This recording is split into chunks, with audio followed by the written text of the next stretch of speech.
Hello, everyone, and welcome to a special off-season edition of Hotline League because Worlds is over. We're done. It's moved. We're finished with it. There's nothing else to talk about. Games are done, and so now we're talking about off-season, and that's what we're doing here on this episode. Right, Mark? It was so funny. As soon as NRG lost, immediately the front page was just flooded with roster rumors and stuff like that about who's going where, C9 JoJo, all that kind of stuff. So, dude, I feel like the team owners just waited. They're like, "Oh, now that Energy has lost, we can just start to turn on the distractions, bring out the circuses and bread." I appreciate that they waited and gave the full attention to NRG getting 3-0'd brutally, and then they kicked off the rumor mill. Well, speaking of NRG, we have a special guest on the show tonight. It's none other than Jonathon, who, up until earlier this morning, I believe it was the general manager of NRG. How's it going, Jonathon? It's, as far as days go, I've definitely had better, but honestly, not the worst. It's a bittersweet day for sure. Yes. I'll say that this might be the first time we've ever had somebody on so quickly after the departure from their previous role. And so I'm hoping that you'll sit here and you'll stand up and you'll scream to the heavens and curse Andy Miller's name and leak every single thing that you can about your team. Exactly. Former team, excuse me. Yes. And that's what's coming on tonight's episode of Hotline League. So stick around for that. Big shout out, by the way, to Alienware for sponsoring this episode. We love Alienware. It's great to have their support on the show. But before we get into off-season fun and talking about energy and worlds and all this stuff, Mark, do you want to? What's been going on with you lately? Oh God, I don't even know, dude. I feel like it's a bad week or month for movies. We were looking at the AMC listings about what we want to use our A list on, and there's absolutely nothing we're interested in. Marvels isn't out yet, I don't think. Oh, it comes out this week. Yeah, but it's not out yet. So like maybe we'll go to that, but we usually don't like going to things as they premiere. Killers of the Flower Moon, Priscilla, just not that interested. I'm slamming through Cyberpunk. The game, I'm enjoying it, but I did a lot of the side content first, and I feel like my progression has stopped, but I'm still leveling up. There's no perks I want anymore. My build's online, and that's kind of awkward that I still have so much the main story left to go, and I just the side content is done. I don't know, but I'm enjoying it. It's all 2.0 stuff, and then other than that, I bought Spider-Man 2 to try that. I played about 25 minutes, and I'm gonna refund that because I just don't really care.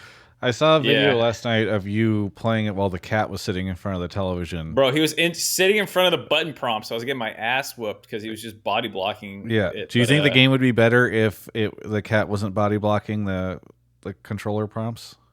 No, it's not that the game's not good. I just I played it for 30 minutes, and I was like, I know what this game is. I played this game 25 years ago. It's a better version. It's a much, much better version than I played 15 years ago or whatever, but it's the same.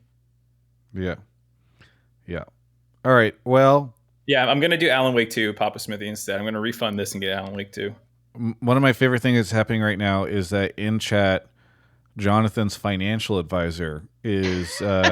is talking to him and is like, I just learned that your financial situation has changed from Twitter. So, eSports has a lot of great moments like this that I love. Yeah, that's my bad, Jeff. That's on me, bro. Yeah. For me, on my end, I went to BlizzCon, and I should say that Blizzard gave me a ticket and invited me. And so I really appreciate they did that. I got to hang out with friends, et cetera, et cetera. And I will try Warcraft Rumble because of the fact they invited me. That's how much I appreciate it. That being said, I do not feel bad talking about this because I saw this a ton on the BlizzCon subreddit. Wow, that convention was not well handled. I've gone to, I think, almost every BlizzCon except for the first, and I think I missed the 2017 one, I think, is I was at a wedding or something. And this BlizzCon, from an experience perspective, was so poor. Like, and I think it wouldn't have hurt so much if, and again, my ticket was free, but it was $300 as the base price for all these other tickets to go. And that's the most expensive it has ever been. And then they just offered a way worse experience than anybody has ever received before at these things. Like, there's just not much to do. The lines were really terrible. If you spent like the money on the really expensive portal pass, like there was not, you were supposed to get early access into the hall, and there's not great signage for that. Like, basically, after the first day, I just went home because I was like, oh, I could stick around for day number 2, but I was like, I don't know what else there is to do. They used to have like 3 or maybe 2 or 3 panels going at any given point in time, and they just didn't have. They had 1 panel going at a time. It just was. They moved the. They used to have a concert night, and then they also separately had a community night. They moved those together. Like, it was just. I don't know. I hope that the Microsoft acquisition and all that stuff makes that event fun again, because I feel like they just. Maybe it would not have stung so much if the price had not increased, but boy, golly gee, it was, we're going to charge you a lot more for a lot less this year. So I don't know. I do appreciate the invite. I'm glad I went and I got to hang out with friends and stuff. And the new WoW cinematic is so beautiful. It's one of maybe the best cinematic I've ever seen from an artistic perspective in gaming.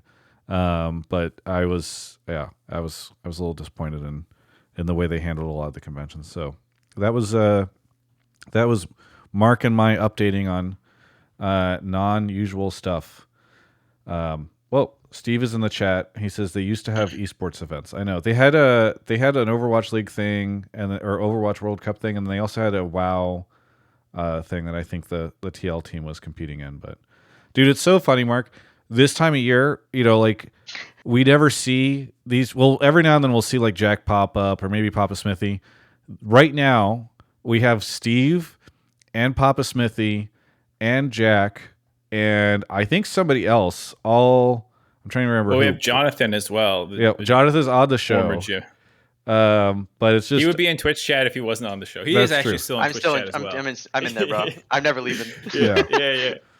It's everyone being like, what leaks have they heard? Time to see what the rumors are going around. Yeah, Kelsey from EG, all the team folks are here. We got the whole gang here. Yeah, exactly. And Arrow showed up. So wait, we have representation of 6 teams right now? Yeah, that's so funny. Oh, all right. Anyway, so let's get Travis, just leak everyone's roster right now. Everything that you think you know. Yeah. You normally do that video, just do it live in front of these teams. Okay, here we go. No, I mean, I will. When should I start talking about that stuff? Let's talk to Jonathon. Let's talk a little to Jonathon. Bit. Yeah. Okay. Hello, Jonathon. So first off, let's talk a little bit about Worlds and NRG and that experience. Because you just got back from Korea a couple days ago, right? Yeah, so I landed on Friday and tried my best to fight jet lag by doing the don't sleep strategy, which would have been great if I could sleep more than 4 hours. For whatever reason, I couldn't do it, and so I've been slowly getting back to it, but mostly ish back to normal. Yeah. What was it like? Because how long were you in Korea for? We left on, I think, the 14th of September for our boot camp, so we were there for over a month, almost a month and a half or so. Yeah. And so you were there for so long. Obviously, things didn't go the way that you wanted, and just a couple days ago for quarterfinals. But overall, what do you think of the experience and having NRG, I guess outperform so many people's expectations? Yeah, I mean, I think it was super cool because for a lot of us, it was either our first time at Worlds ever or the first time in a very long time. I think Contracts kind of had that story in the past of this, amazing C9 run that he had done, and then it was just kind of nothing at Worlds for him for a while. So I think going back, even I think some of the T1 players in a scrim were saying that I think it was their coach or something was a fan of Contracts from his previous run at Worlds, but obviously he hasn't been there for so long that he's never gotten a chance to say hi to him. And so mid scrim, they're like, you should come over and take a picture with him, and he went over and took a picture with him in the middle of a scrim block. So like there's a lot of cute fun moments in the like where all the teams are in the the same hotel practicing together, where you kind of get to interact with all these people that you've only really seen on broadcasts. Yeah. And for a lot of the players that had never been, like it was super like insane, like life-changing experience that really makes them want to go again all of them much more. So I think for a lot of people it was super cool. The boot camp at the beginning was really awesome. We had actually had a really good setup that was like just outside of Seoul, where we kind of had all this cool food and different places to explore. That was something unique that none of the players had been to before. So we kind of had like the best of both worlds of having this like somewhat isolated boot camp where we all got to hang out and grab a lot of food together and just kind of like grow as a team a little more than we already had. And then this like harrowing worlds experience where we're kind of thrown into the meat grinder of like Swiss, just getting thrown to back games. And I think the team really kind of rose to the occasion, and I was super proud of everything that we did, honestly. Yeah. No, it's been. Oh, go ahead, Mark. No, you asked a question first. I was going to ask about the Swiss stuff. You do that because I was going to ask about quarterfinals. What was it like on the team side? Because I think as fans, obviously it was great. I don't know. Did you have Worlds GMing experience prior to this? I'm trying to think. This is my first time ever GMing a team to Worlds. Yeah. So I guess you might not have the exact comparison of what it's like, but FBI at least played at Worlds in the old format and stuff. Like, what was it like behind the scenes with Swiss? Was it more chaotic, I assume? But were players happy with the format? Like, we've heard a lot of fans like it, but I haven't heard too many players say honest feelings on it. Yeah, I think it was a bit of a learning curve for a lot of the teams to know like how best to kind of go into it, because I think for a long time with Swiss, people got used to the 2 weeks where it was like at the beginning it was 2 completely separate weeks, and then they kind of like blended together a little bit where it was like a 10-day sprint with like a little mini break in the middle. So like you kind of had that reset. I think to get to that reset, you kind of had to like do better than O2, because that O3 game happened pretty early, but then you got like a little bit of a break if you got a better record than that. So most teams kind of got to feel a similar thing, but I think the beginning is definitely super chaotic because you don't know your opponent until they finish the play-in section of the tournament. So you kind of are going in very blind to like what your matchup could be, whereas in the past, like they would draw a lot of the world groups a little bit earlier, and you'd at least have a pretty good idea of who's going to be in your group. Whereas in this system, it's basically like if you're pool 1, you can pull any pool 4 team, which for us was like you can have LPL4, LCK4, or 2 mystery teams from the mystery play-ins, and you can't prep for that because it could be one of 6 different teams that could potentially make a run. So I think the beginning was super hectic. The between rounds was insanely hectic because you could play like the first game of a day and you don't know your opponent until the whole day wraps and they do the draw show, and then it's like instant quick turnaround. You got to do like side select, you got to do your strategy for the next day, do a huge draft meeting overnight, and then if you're again, it's another early game the next day. It's like, you got to get in the shuttle a few hours before your game even starts because you got to drive over there, do hair and makeup and all the prep stuff. So it's definitely a huge sprint and very different to what a lot of the LCS is. But I think probably compared to last year, it's a little less hectic once you're in it, but still just as hectic, like kind of going through the process of back-to-back games. Yeah, at least there's no 3-game kind of 3 different team day to close out groups. So yeah, at the tail end, maybe it's a little easier because you're just prepping one best of 3 against the team. Yeah, definitely. That stuff seemed unfun. Yeah. So obviously people were super excited about you guys making it to quarterfinals. I have an interesting experience that maybe the 3 of us can talk about. I recorded an interview, or not a video interview, but a video before the start of Energy's quarterfinals match. It was earlier in the day. And I was just kind of reflecting on, hey, look how much of an achievement this is. This is how great it is that this has happened, etc. And I intentionally did not release it for a little bit because I wanted it to serve as like a time capsule. Because I remembered what happened when Team Liquid made finals of MSI. Everybody was like, this is incredible. What a huge moment for North America, blah, blah, blah, blah, blah. And now the only thing people remember is how quickly they lost in that match. And so I released that video today, and it doesn't have a terrible like to dislike ratio or anything like that, but my God, are there so many negative, shitty comments that are just coming out where like people will find any justification they can. And I think the majority of these are LCS fans, right? Or North American fans. They're not even like, it's not like the European fans coming in and brigading the video. And they're just like, no, making quarterfinals is not success. what a joke region. This only happened because G2, like they choked or something. They're the better team. Blah, blah, blah, blah, blah, blah, blah. And it's very demotivating because it feels like even when we outperform expectations, even when we outperform EU, people are just waiting for the next time the boot falls for them to hop on the train and like shit on the region. And I just am like looking at these comments because I know everybody says don't read the comments. I read the comments on my YouTube channel. I think it's good to look at all that. And it's just a bit of a heartbreaker, I guess, to see all that stuff. I'm curious, like, how you are holding up, Jonathon, because obviously it's like really exciting when the team, does the impossible, beats G2's first seed, best team ever to make it, or best Western team ever. You do this, and then, obviously you just have a really rough 0-3. So I'm sure you've had a decent amount of time reflecting on the plane and getting over here and all that stuff. So what are your kind of thoughts on what all this means? Yeah, I mean, I think it's really common, especially in League, to lose the journey element of any given story and kind of just look at like where things end up. So like a lot of the teams in the past would always say like, oh well, this team made it to quarters and this team died in groups, but like no one looks at the story of how each group panned out, because that kind of gets lost into like the lore of the world.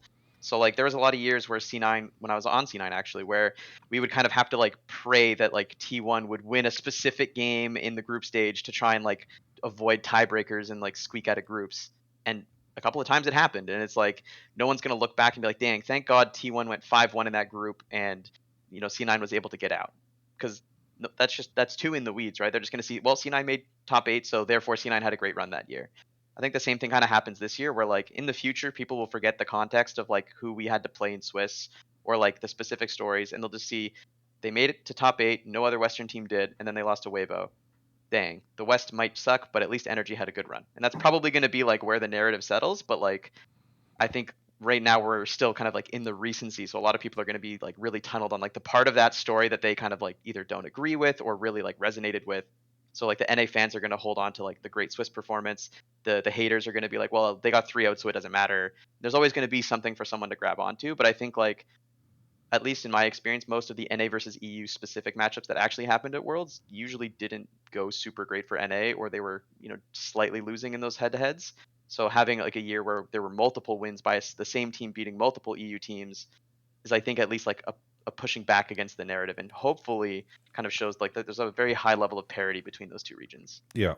I think that's a really good answer. I can't add too much onto it. I mean, I'm definitely already in the like, yeah, I'm pretty happy with it. I mean, like, obviously, I would like to have had a more competitive showing. Even if we did lose to Weibo, I would have preferred if we beat Weibo. Like in terms of draws, that's not the worst draw to hope to make top 8, or top 4, excuse me. But like at the end of the day, like this is still better than I think.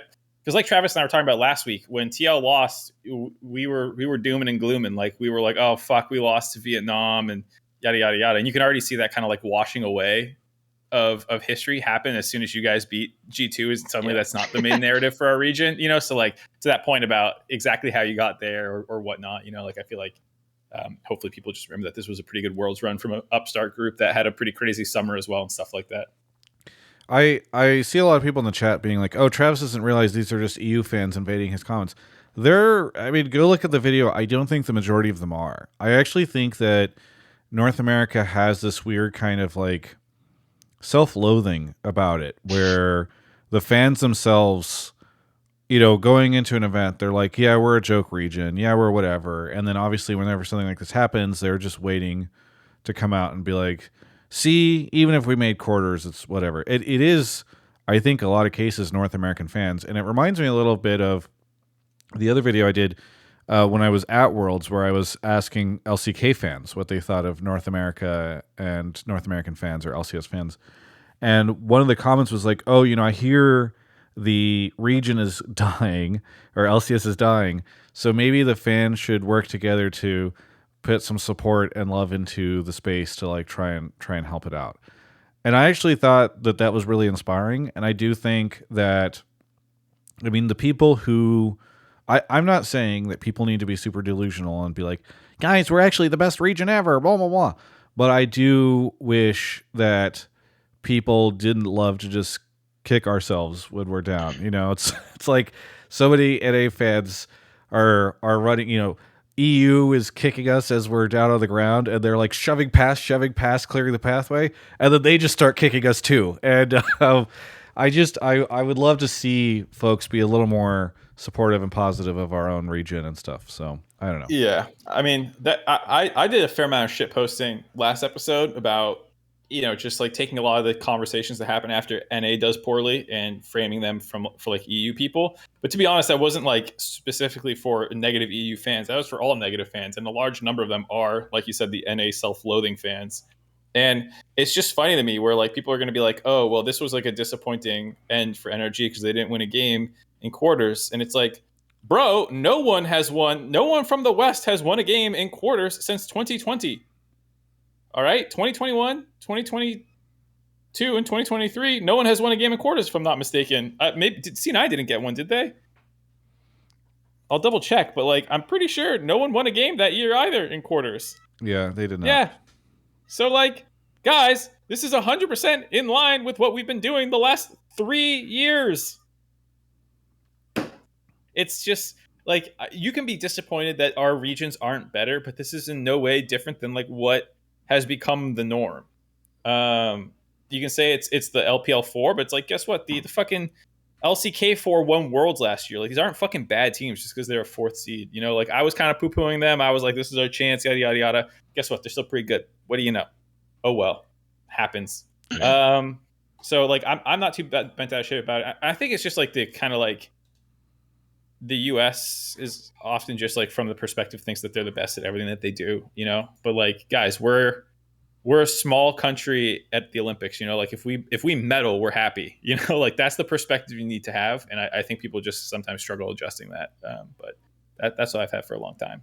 Yeah. I feel like there's also a pretty big like common trend in like at least North American sports where like there's some teams that are just kind of like the perennial bad teams and they're just like waiting for their year where like they've accumulated draft picks and like they've decided to put a little bit more money in and like things line up and just it happens for them and they get the run. But until that happens, they're like the biggest haters of all time, but they tune into every game. They draft all like half the players on fantasy thinking that they're not bums and they're going to work out, and it just never works out. And so like when they come to LCS, they're like, oh, this team, they're so good, and they cheer for them the whole year, and then they lose it. Where it's like, I fucking knew it, they're so bad, and the cycle continues. And we're kind of like our own biggest fans, but also our own biggest haters. It's funny because I see in Twitch chat, I see some folks who are being a little negative. But for the most part, a lot of people are like, yeah, this is fair, this is reasonable. Yeah, it should be better. Then I turn my head to my left, or I have YouTube chat, and boy, and that's what I'm starting to realize the difference of the two platforms is what I guess I'll say is like the YouTube folks are a lot more here to be like, well, what about GAM defeating TL?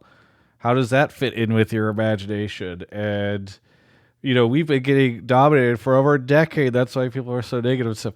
I'm now realizing how does GAM fit into beating TL? Bro, look at all the worlds in the past. There's plenty of times where fucking Flash Wolves or the other regions have beaten us at times. It happens. Hand wave it away. That's what you do to that. You hand wave it away. Yeah. What was it? Fucking it wasn't Team Wales. Who was the second seed last year from the PCS who beat fucking 100 Thieves in a best of one? Like it happens. Blue Buffalo or whatever it was. Yeah, no, it wasn't. It wasn't. Oh, it was VCS. It was CTBC. Yeah, CT beat fucking flying oysters. Yeah. Yeah. It happens. Guess what, guys? When you're not that great, shit happens sometimes. That's what I'm saying when I'm saying like this is like people act every year like it's this shocking thing that it happened, and it's like, where have you been the last decade? Like when Flash Wolves was beating us when we needed a win, or like these minor regions were doing this to us. Like it always happened. Yeah. Like every time we had a PCS or VCS team. Yeah, every time we had like a PCS or VCS team in our group, we would always be like, yeah, this is the year NA gets out. And they would win that one game. And that one Yes. game, once you fast forward to the end of week 2, that was the game that mattered. Oops. Yes, that's very true. All right, so we talked about worlds and all that stuff, but Jonathon, I'm sorry to make this a little personal, but you seem to be in okay spirits. So I have to ask.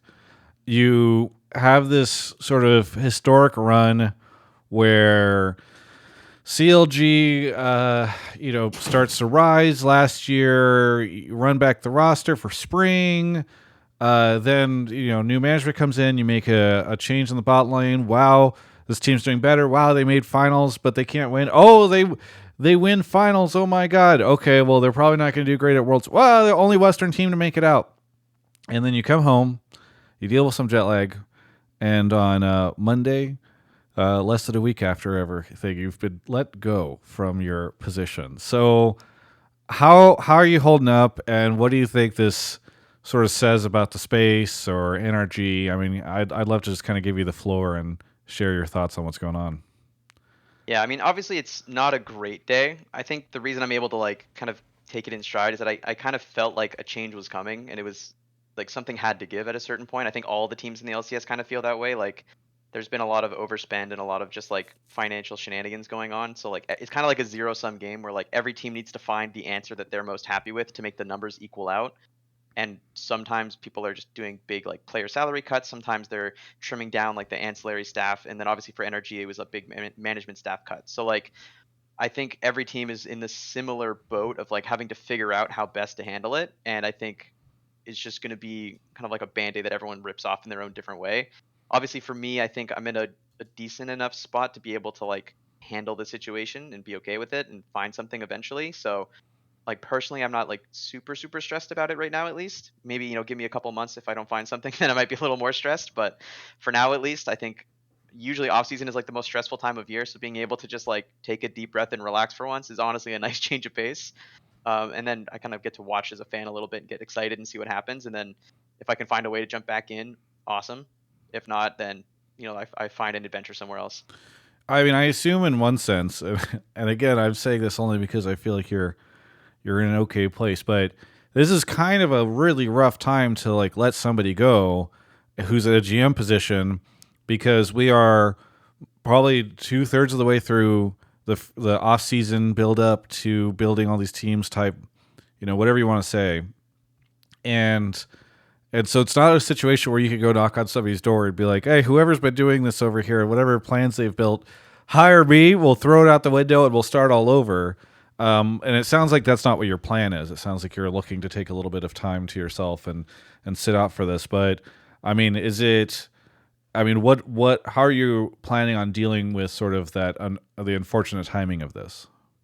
Yeah, I mean the timing is definitely unfortunate, and I think honestly, it's funny enough. It's like a product of our success in a funny way, where like our Worlds run kept going. Like same thing with like if this was a decision they had wanted to make the whole time, regardless of like Worlds and playoffs and everything, then like it would have happened earlier. But we just kept winning, which kept like extending our season. So I wouldn't be surprised if an element of it was like, well, whenever the season wraps, we'll have the conversation with Jonathon, and he can he can go off and find something. And it just happened that we just kept winning, and it ended up being a lot later than I think anyone assumed it would be. So it's one of those it is what it is scenarios. You can't be too mad about it. It was like a super fun experience, and I'll take the slightly reduced chance at getting a job right away to have set put that little feather in my hat of like a fun thing we got to do as a team. So it is what it is. But I think as far as like planning, I think for me at least, I would love to just hop back into it. I think it would be fun, but I just don't think that's like a realistic expectation for any team to like throw out all of the plans they probably spent making over the last like month or so to just be like, I wonder what John thinks we should do, and just throw me into the hot seat. Like, I just don't think that's like a good recipe for success for either those teams or myself to just be thrown in like that.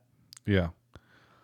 No, I mean, I think good on you for having the right mindset. I think rarely do people get this type of news and then they're down to go on a show. I mean, I reached out to you and I was like, hey, hearing this rumor, not sure where your mind's at, but would love to have you on the show. And you were just like, yeah, let me sort some stuff out with the announcement. What a vulture. Travis is such a vulture. It's so true. It's so true. I'm just like, here's my moment. A nice corpse I can... Content has been a little dry. I guess we could spice it up a little bit. Yeah, exactly. Yeah. Thank you. Well, I will say you're not doing a good job of spicing up by being so humble and polite. And unfortunately, the Canadian is kind of hard to suppress like that. It just happens. I mean, I think either on the show last week, Mark, or maybe when we were walking, I made the sort of dark humor joke of like, NRG has all this staff, all these coaches, and then the team keeps winning, and is Andy Miller just sitting there like, oh God, like, what am I going to do? We got the answer. Yes. What he's going to do. Yeah. He did it. I mean, I guess I'd ask, I think a lot of Energy fans or folks who celebrated the success of this team now look at what happened today with not just you, but other folks at Energy getting laid off, let go, however you want to say, and they go, oh, cool, this is the reward for their success, or, well, I guess that Energy's not investing the way that we hope they were, and things are unwinding. Anything that you would say to those fans who I guess are worried about if this team can continue to function and the quite frankly, what a lot of people thought was overperform. And I think you and others had cited the staff as a huge component in terms of providing support to those players. Yeah, I'm not obviously super in the know of what Energy's current plan is for long term. Like, I don't know like how many coaches are going to be sticking around. Is it going to be all of them, some of them, how many of them? Like, I don't know that answer. So I figure part of why they're doing what they're doing is to try and keep as many folks around as possible. I hope.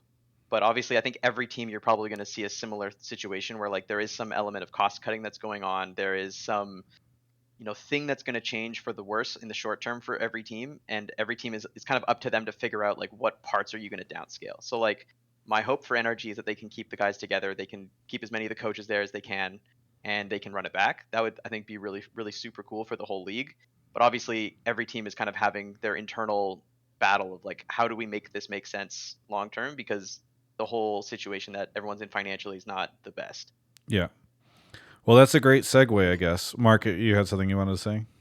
No, I was going to say that this was the time to say that Energy's players actually aren't any good. And it was all staff and management that got them there, the coaching staff, all those guys. Like, if they can do that with that group of guys, imagine what they can do when you hand them some real talent. That's so true. And Jonathon was able to assemble all that, I mean, let's put it this way. Those were not players coming from other regions, fresh out of, these other leagues. Jonathon had to slum it with these North American players or players who had been in the North American region for a long time. Oh God, given a chance to go import some player for $1 million from another region, think about how quickly he could boomerang that player. I do love boomerangs. That could have been really fun, I think. Yes. All right. Anyway, I think this is a good segue to talk a little bit about what I'm hearing in off-season stuff, and I guess in Leak Land. I guess Jonathon, you could just pretend to be shocked by all this, because I assume we've heard maybe some rumors, but probably heard a good chunk. But I will say, like, being in Worlds, I was definitely like kind of like a little distant from the off-season stuff. So like it kind of happened like during the Weibo game that a lot of stuff started going crazy. Yes, and then right after that we fly home the next day and are on like a bus for like 7 hours. So like I missed a lot of off-season stuff that I had to catch up on, and I definitely missed a bunch of stuff. Sure. Well, you can give the Gladiator thumbs up, side, or down for like how close you think Travis is. Well, I think what I'm gonna just start off with is by saying two things about how this off season is very different. Some of it I think is not going to be a surprise to folks who a lot of people could imply this, but the two sort of, actually I'll say three major narratives that I'm hearing. One is a lot of teams kind of have these like they're parallel pathing kind of two rosters because they have gone to their talent that were going to either expire, their contract was going to expire, or they've gone to their talent that the contracts are not going to expire, and they say, hey, we can't afford to pay you what we were paying you previously. We'd love to keep you around, but it's going to have to be at this lower number. And that talent is, I think, in a lot of cases going and saying like, let me see what else is out there before I commit to this lower number. And when that happens is you have teams that have to sit there and basically say like, okay, well, we can't just wait around to figure out if the player that we've been playing with is going to continue to play for us. So let's go talk to other talent, and we'll build these kind of like these two rosters, these what if rosters, where it's like, okay, well, if we can't re-sign this player doesn't want to keep playing with us, we'll pivot in this direction.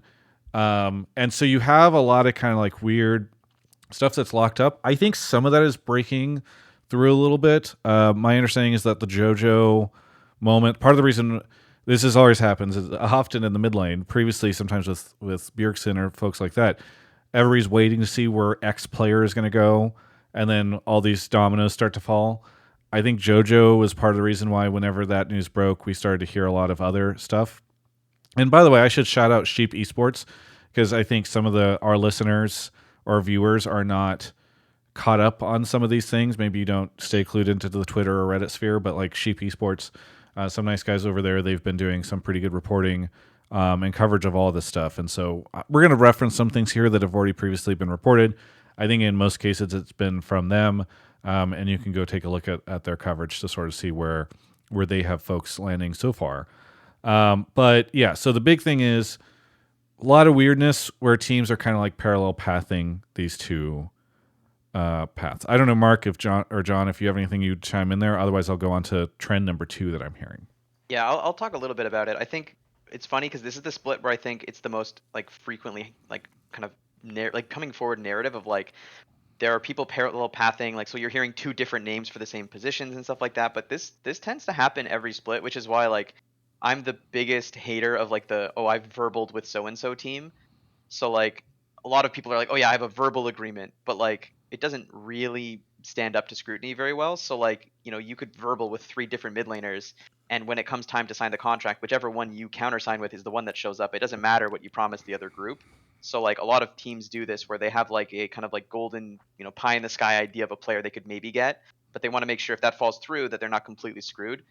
So this usually does happen quite a bit, and a lot of the academy jailing that used to happen was an academy player would be like told, hey, you get to start in this like LCS position, it's going to be super good for you, I just got to like figure out some stuff on the contract side and then I'll get back to you, but like verbally like we want to move forward. And then all of a sudden superstar import number 37 flies in at the last possible second, takes the spot, and the player gets pushed back down to academy at the last second, and that also prevents them from going to other LCS teams that might have been interested because they had a better prospect. So like this stuff happens a lot, has happened a lot, and with add buyouts into the mix, like it's kind of a big issue that's been happening with player mobility. So I think this split, where you're seeing all these players have to like renegotiate their deals, you're going to see a ton of LFT posts that may not actually result in players changing teams. I think 100% that's aligns with a lot of what I've been hearing, and I think that's great insight, especially from a very, very recent GM. And I think to that end, I also want to just give a bit of a warning, because I think folks, and I say this in defense of people who might come out and shit on the Sheep Esports folks or other people that are doing reporting in the space right now. I think, one, a lot of people hear sources say this player is verbally agreed with this team. And then people are like, okay, well, this player's at this team. And this happened to me, I think it was last year, where C9 had, or no, it was last year, it was 2 years ago, right? Which was the LS C9 adventure, where I had reported a C9 roster that had been all verbally agreed to and everything was set. And then the next day, everything changed because LS came in and was like, actually, I want to make some changes. And when that happened, I had certain people come out and try to shit on me for being wrong. And then what was really nice is LS, being the nice dude he is, came out on his stream and was like, by the way, Travis was completely right. It was the right thing that he did. He should report all that stuff, blah, blah, blah. All this is a pretty good example of, hey, like, until a contract is signed, I'm never going to say something has like 90% confidence level, or has anything more than 90% confidence level. And I think this season, there's a really good idea, or really good chance that we're actually maybe at like 80% confidence level, given what Jonathon was just saying, but also just the sort of the absurdity of the space. So if people are like, oh, Sheep Esports got this wrong, or those journalists or whoever got that wrong, I think just be understanding of the fact that there's a lot more chaos in the space right now. It is part of the reason why I have held back a little bit in this season from doing coverage, because I feel like a lot of stuff has been changing constantly. It is just, I know we say this every off season, but it's the most chaotic off season ever. And this year in particular, I think it's kind of weird. So I'll rush through. I know we need to get callers, so I'll rush through the other 2 or 3 things I'm hearing that are high level right now. One of which is you just have several teams that are going minimum, where players are hitting them up, and they're like, "Look, we want to let you know we have no ability to pay you more than this, or like we know that we are at near bottom, and if you still want to have the conversation, that's great. Otherwise, hit us up if you decide that you're ready to take that." And it's not even necessarily like in a shitty way, but it is. I mean, that's where things have gotten in some cases. Is this going to be apparent based off what the lineups end up being, you think? Or do you think that players will have to go back to those teams and be like, oh, shit, I'm a great player, but it's either LCS or no LCS? I don't know. I honestly don't know. And I don't even know if anybody knows right now. Because, that's like the fun of the offseason this year. Is like you can't know. Yes. It's going to come down to like, does the player take the bad deal to have a job, or do they sit it out and hope that something magical manifests? 100%, right? Because like I think there's a world where, like with some of these players, like Sven is a great example, right? Sven left C9. He wants to be an AD. People might not know how strong of an AD he is. So maybe it's going to be hard for him to I'm using him as an example, please. Maybe he gets signed immediately. It's going to be great. But like he's in my mind, a perfect example of a player who might just be available at the end of this if he wants to play for like 90 grand a year. And if you have enough of those components, you might actually be able to put together something that, like, say in 2022, people would consider a really great team. But, you know, behind the scenes, you're looking at it in 2024 and you're like, all right, some of these guys haven't played for a bit, or they haven't played in this way, or but like all together, they look like they could be really good. So yeah, it is very, very funny. And then the third thing I'm going to say is, oh my God, everyone I talk to is just freaking out over mid lane. Apparently, people are just like, mid lane is a disaster. No teams know who to sign for mid lane. There's a very good chance that we see, like, you know, I guess JoJo and Palafox being like the only NA mid laners. Maybe Jensen slides in somewhere, but like teams in general just don't know what to do in the mid lane right now. And I think if anybody wants to like, to Jack's credit, if this JoJo thing is true, like he did a good job of solving that problem for himself immediately in a world where I think a lot of other people are going to have a hard time. And by the way, I'm not trying to shit on other mid lane talent. I'm just telling everybody what I'm hearing from team owners is that very few team owners feel very confident in the mid laners that they have access to, or that they feel they have access to. So you might be listening to this, watching this, and being like, well, what about X mid laner? Well, for what I can tell you, there's not a lot of excitement around some of these guys. So I think that's a big question mark where you might even see some autofills. I don't know. But yeah, mid lane stuff is very, very funny. And then I guess I'll say too, I've heard some teams are like cutting food budgets. Where like, hey, you're going to be feeding yourself next year. I think that's the thing. And then, the last thing, which I think Sheep Esports kind of alluded to, I don't know how much it's been talked about, but Golden Guardians basically, from what I understand, had a very similar situation as what happened to them in, was it 2021, I think, where they got, I mean, you were 2020 November, I was there. Yeah, you were there. Dark times. Yes. Yes. Where they had like a superstar lineup potential. I think Vulcan was maybe going to go. I'm trying to remember if it was Vulcan. It's been reported a little bit on what this like pseudo roster was going to be. And then basically GSW came down and was like, yeah, fuck that. We're not spending. And in 2020, it was because GSW was losing all this money because of the pandemic and its effect on traditional sports or whatever. This year, we don't know why that's happening.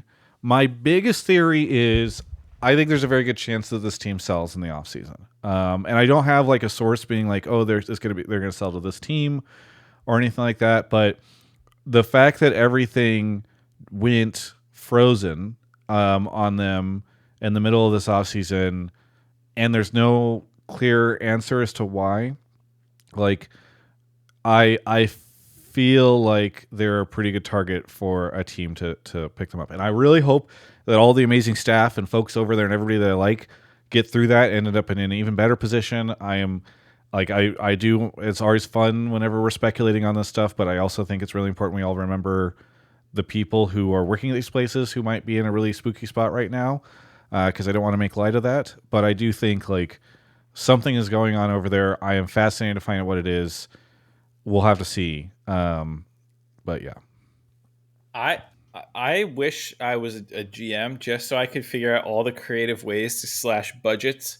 Cutting the food budget, I have such a good solve for that. We start going to those like Groupon learn to cook things where there's like those kitchens around LA, you know, and they'll teach you how to make pasta and stuff like that. I'm doing team bonding. I'm teaching my players how to feed themselves because I'm sure as shit not paying for the delivery fees anymore. I'm filming content during this. Like, come on, guys, this is an opportunity. You're not thinking hard enough. We got to get those like meal delivery kits, and like the players make it for content, and then they eat it, and that's their food, and that's all they get. And so like is every that cheaper, day, though? Like these guys have to start going to farmers market. All right, you got to learn how to go and pick out a good zucchini for this because you're making your own food from now on.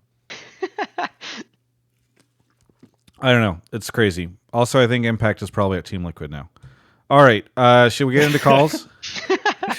Well, I thought you were gonna leak stuff. You didn't leak anything. I thought you were gonna leak. You said you're gonna leak everything. Leak it. Everything? Well, one, not everything is leakable. That's not true.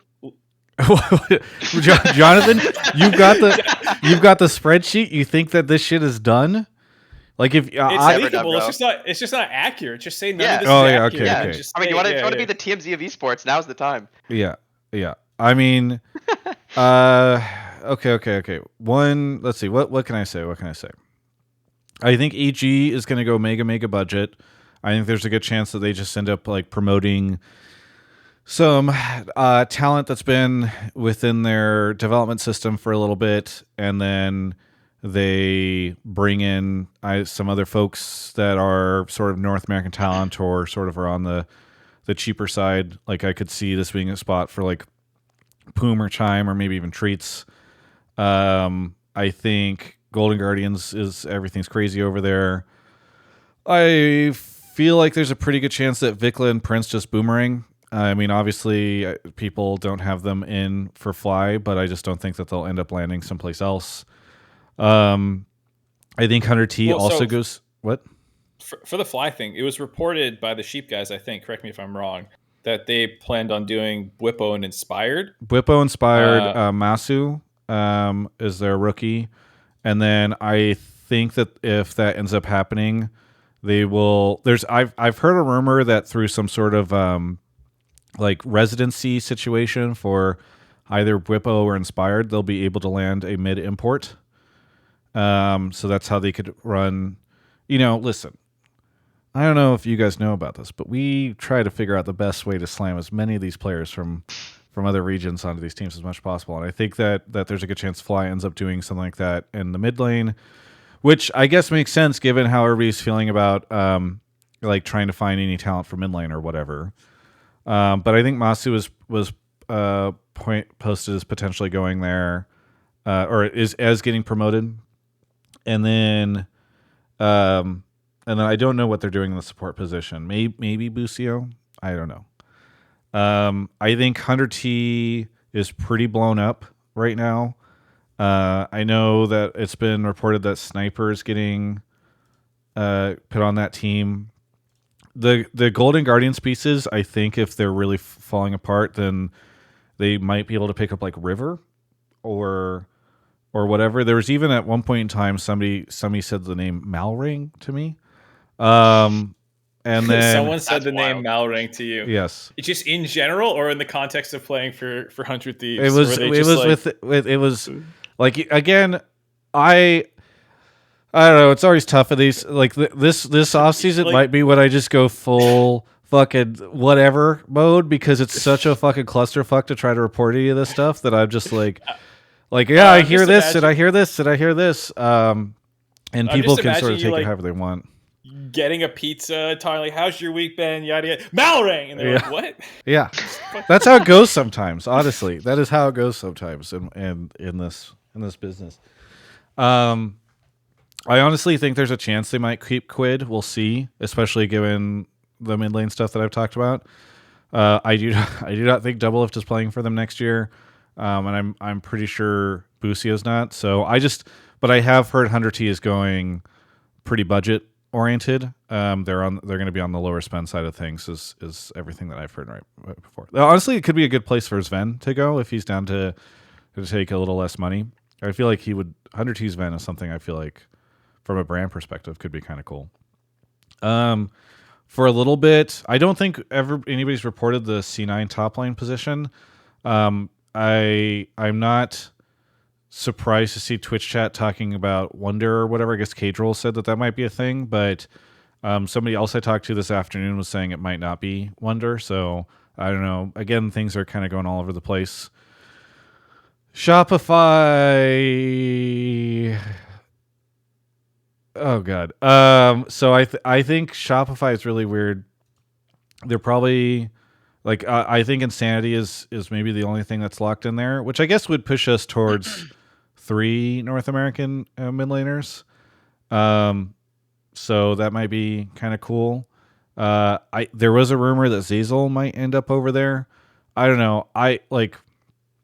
Quite frankly, I'm a little disappointed in Shopify. I'd hope that they would have come in here and built something really compelling, and maybe they'll be able to use this clip from Hotline League in a video next year to meme on me whenever they're like kicking ass or whatever. And if so, then you have to pay me for that usage. But I don't know. I've not heard really anything compelling about I haven't heard anything that makes me really excited about the Shopify roster. Something that might have been said at one point about NRG, Travis. Very true. Yeah. True.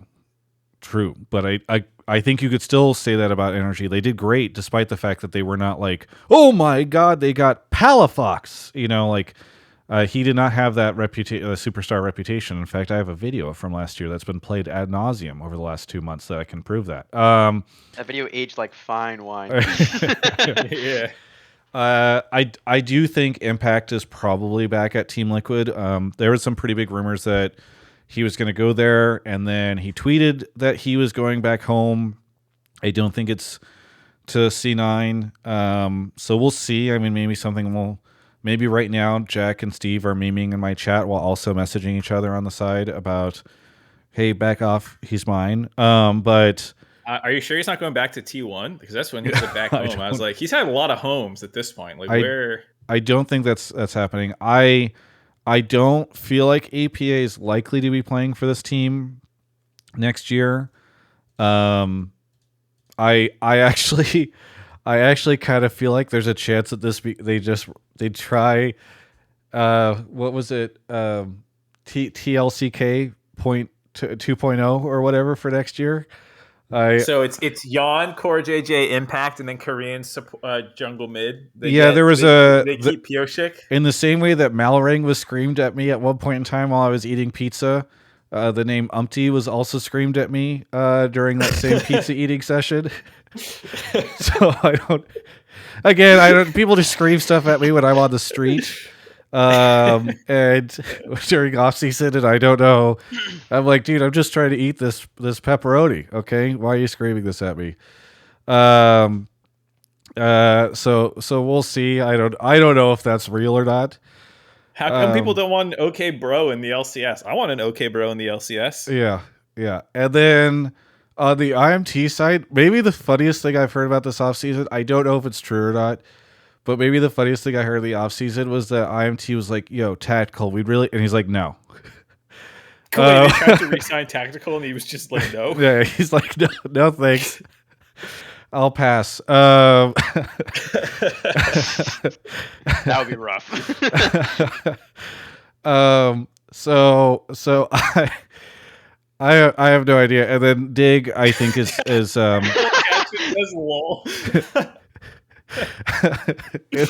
in the Twitch chat, Tactical says he deserves better. All right, after that last season, he deserves better. And so yeah, there's some discussion that like Tactical and Treats might be trying to go someplace together. We'll see. I don't know. And then And then one interesting thing was that like I don't know if it's that everybody else has lowered their money and Dig stayed the same, but supposedly Dig have a non-insignificant amount of money this year. Like maybe the Dig management is so checked out, they didn't realize that everybody's dropping their budget so much that they're just like running back the same budget as previous. And now Dig is like possibly middle of the pack in terms of spending. I have no idea. But Dig was like, Jensen, here's $300,000 again. And it's like, oh, fuck yeah. Yeah. So I have no idea. I think it's gonna be. I think it's just gonna be a hilarious fucking off season. I think we're gonna see a ton of boomerangs. I don't know if any team is gonna take the right lessons from NRG's year this year or EG's year last year. Do. And yeah, it's just we're still on the fucking carousel, the boomerang themed carousel. So there you go, Mark. Is that enough? That's acceptable for now. I'm wondering about some of the displaced people. Like, yes, inspired to FlyQuest means what's happening to Spica. Yeah. If TL imports mid, what happens to APA? I think there's a lot of players who I don't want to see disappear, but are currently not anywhere yet. Yes. So yeah, I assume that those are some of the guys that Jonathan's talking about having maybe verbal commitments with a couple teams, or a couple teams, verbally committing to a couple people at once. Like some of those will slot into place later in the off season, I hope. I mean, that's what's interesting is like with Dig, I haven't heard too much about what's going on over there, other than like maybe Rich is sticking over there. But like you could see a world, right, where if they now have like, if the fourth highest spend or something, which I don't know, but like I could kind of see it based on how many teams I hear are going super cheap. They could look around and be like, okay, we're going to Spica, we're going to grab Jensen, we're going to grab like a decent amount of pieces, and then like Dig might make Worlds next year, So I don't know. I think the space is in a weird situation.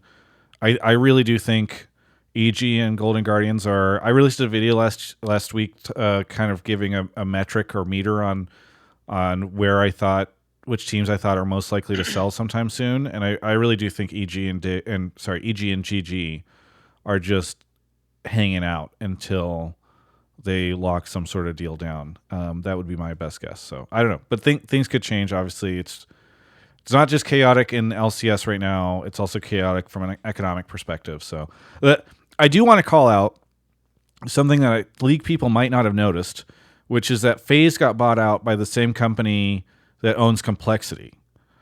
And I don't know if they have the money, because it's not like Complexity has done anything interesting within the LCS or from an LCS perspective lately. But like, if you are that entity who's acquiring FaZe as a brand, I don't know if it makes sense to just like buy it and then do nothing with it. So I feel like maybe whatever that Complexity FaZe like amalgamation is, like I don't know what other teams could be on the docket for acquiring a spot that like is an existing league or existing esports team. So like that could end up happening. I say that only because, not because I've heard anything, but just because I don't know how many people noticed that happened, especially if they're very insular to the League of Legends space, and like they would be a big candidate for me right now to maybe come in. I know David Shynock's going to be screaming Optic to the masses, but I have nothing on that. So yeah. Any thought, Jonathan? How about you? Any thoughts? Any thumbs up? Any thumbs down? I mean, most of it's, I think, so in the air that, like, yeah, to your point, like 80% is probably the best you're gonna get. And I think before we go too into the weeds, because I'm sure some callers will bring out the whole rules conversation out of me. But most teams, the only move you can make is if you have a person on a contract, you can extend it. That's it. Everything else you can't do. So for now, like, you're gonna see, like, if XU gets confirmed, like, cool. That's the one move that they can do without like making a change that they have to wait until free agency for. So like, all of this is just in complete limbo until we hit the 20th. 4 p.m. on the 20th is when we all get to see how everything pans out. 420 blaze it's when we get to have fun. Yeah. So right as I'm in the air on my way back from World Finals. Which, by the way, I'm probably going out there for fun. I'm going back to Korea because I believe I have a sponsor for a little trip out there for finals. But that'll be very fun for me. By the way, one addendum to everything I've just been saying. This is how quickly things move. Pretty confident that the Wonder thing is not happening and that Fudge will be staying at C9. I would put that at like 80% confidence.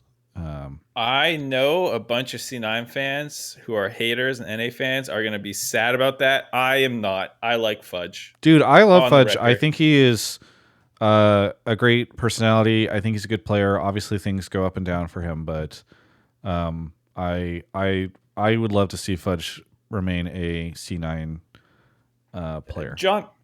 Jonathon, one thing that popped into my head during this conversation was, like, what's the average salary going to be in the LCS for next year? And, I expect, you can't be certain, but like, what would you expect it to be, given that, like, in the boom of the VC money days, yes, there were figures that were topping $1 million, but from what I understood, the like average was around like 400, 500-ish K, and it's probably been dropping a little bit since then. Where do you think, and Travis, you made a face of that, so I don't know if you've heard something different, but like, what do you think the average salary was a couple years ago during the height, and where do you think it's going to be at the end of this offseason? So the beauty is that there is a public number from 2020 that we can use as a reference point here. It was 400, right? Which was, I think back then it was approximately $400,000. Yeah. The median being about 380. That was the quote. I think there was a little bit of up and down, but the big thing with League to understand is like there is a bottom of 75,000 that you can pay someone, but there's no upper limit. So if the average is only 300,000 away from the lowest point, but we're hearing of people in the millions, that means for every $1 million contract, there's someone at minimum.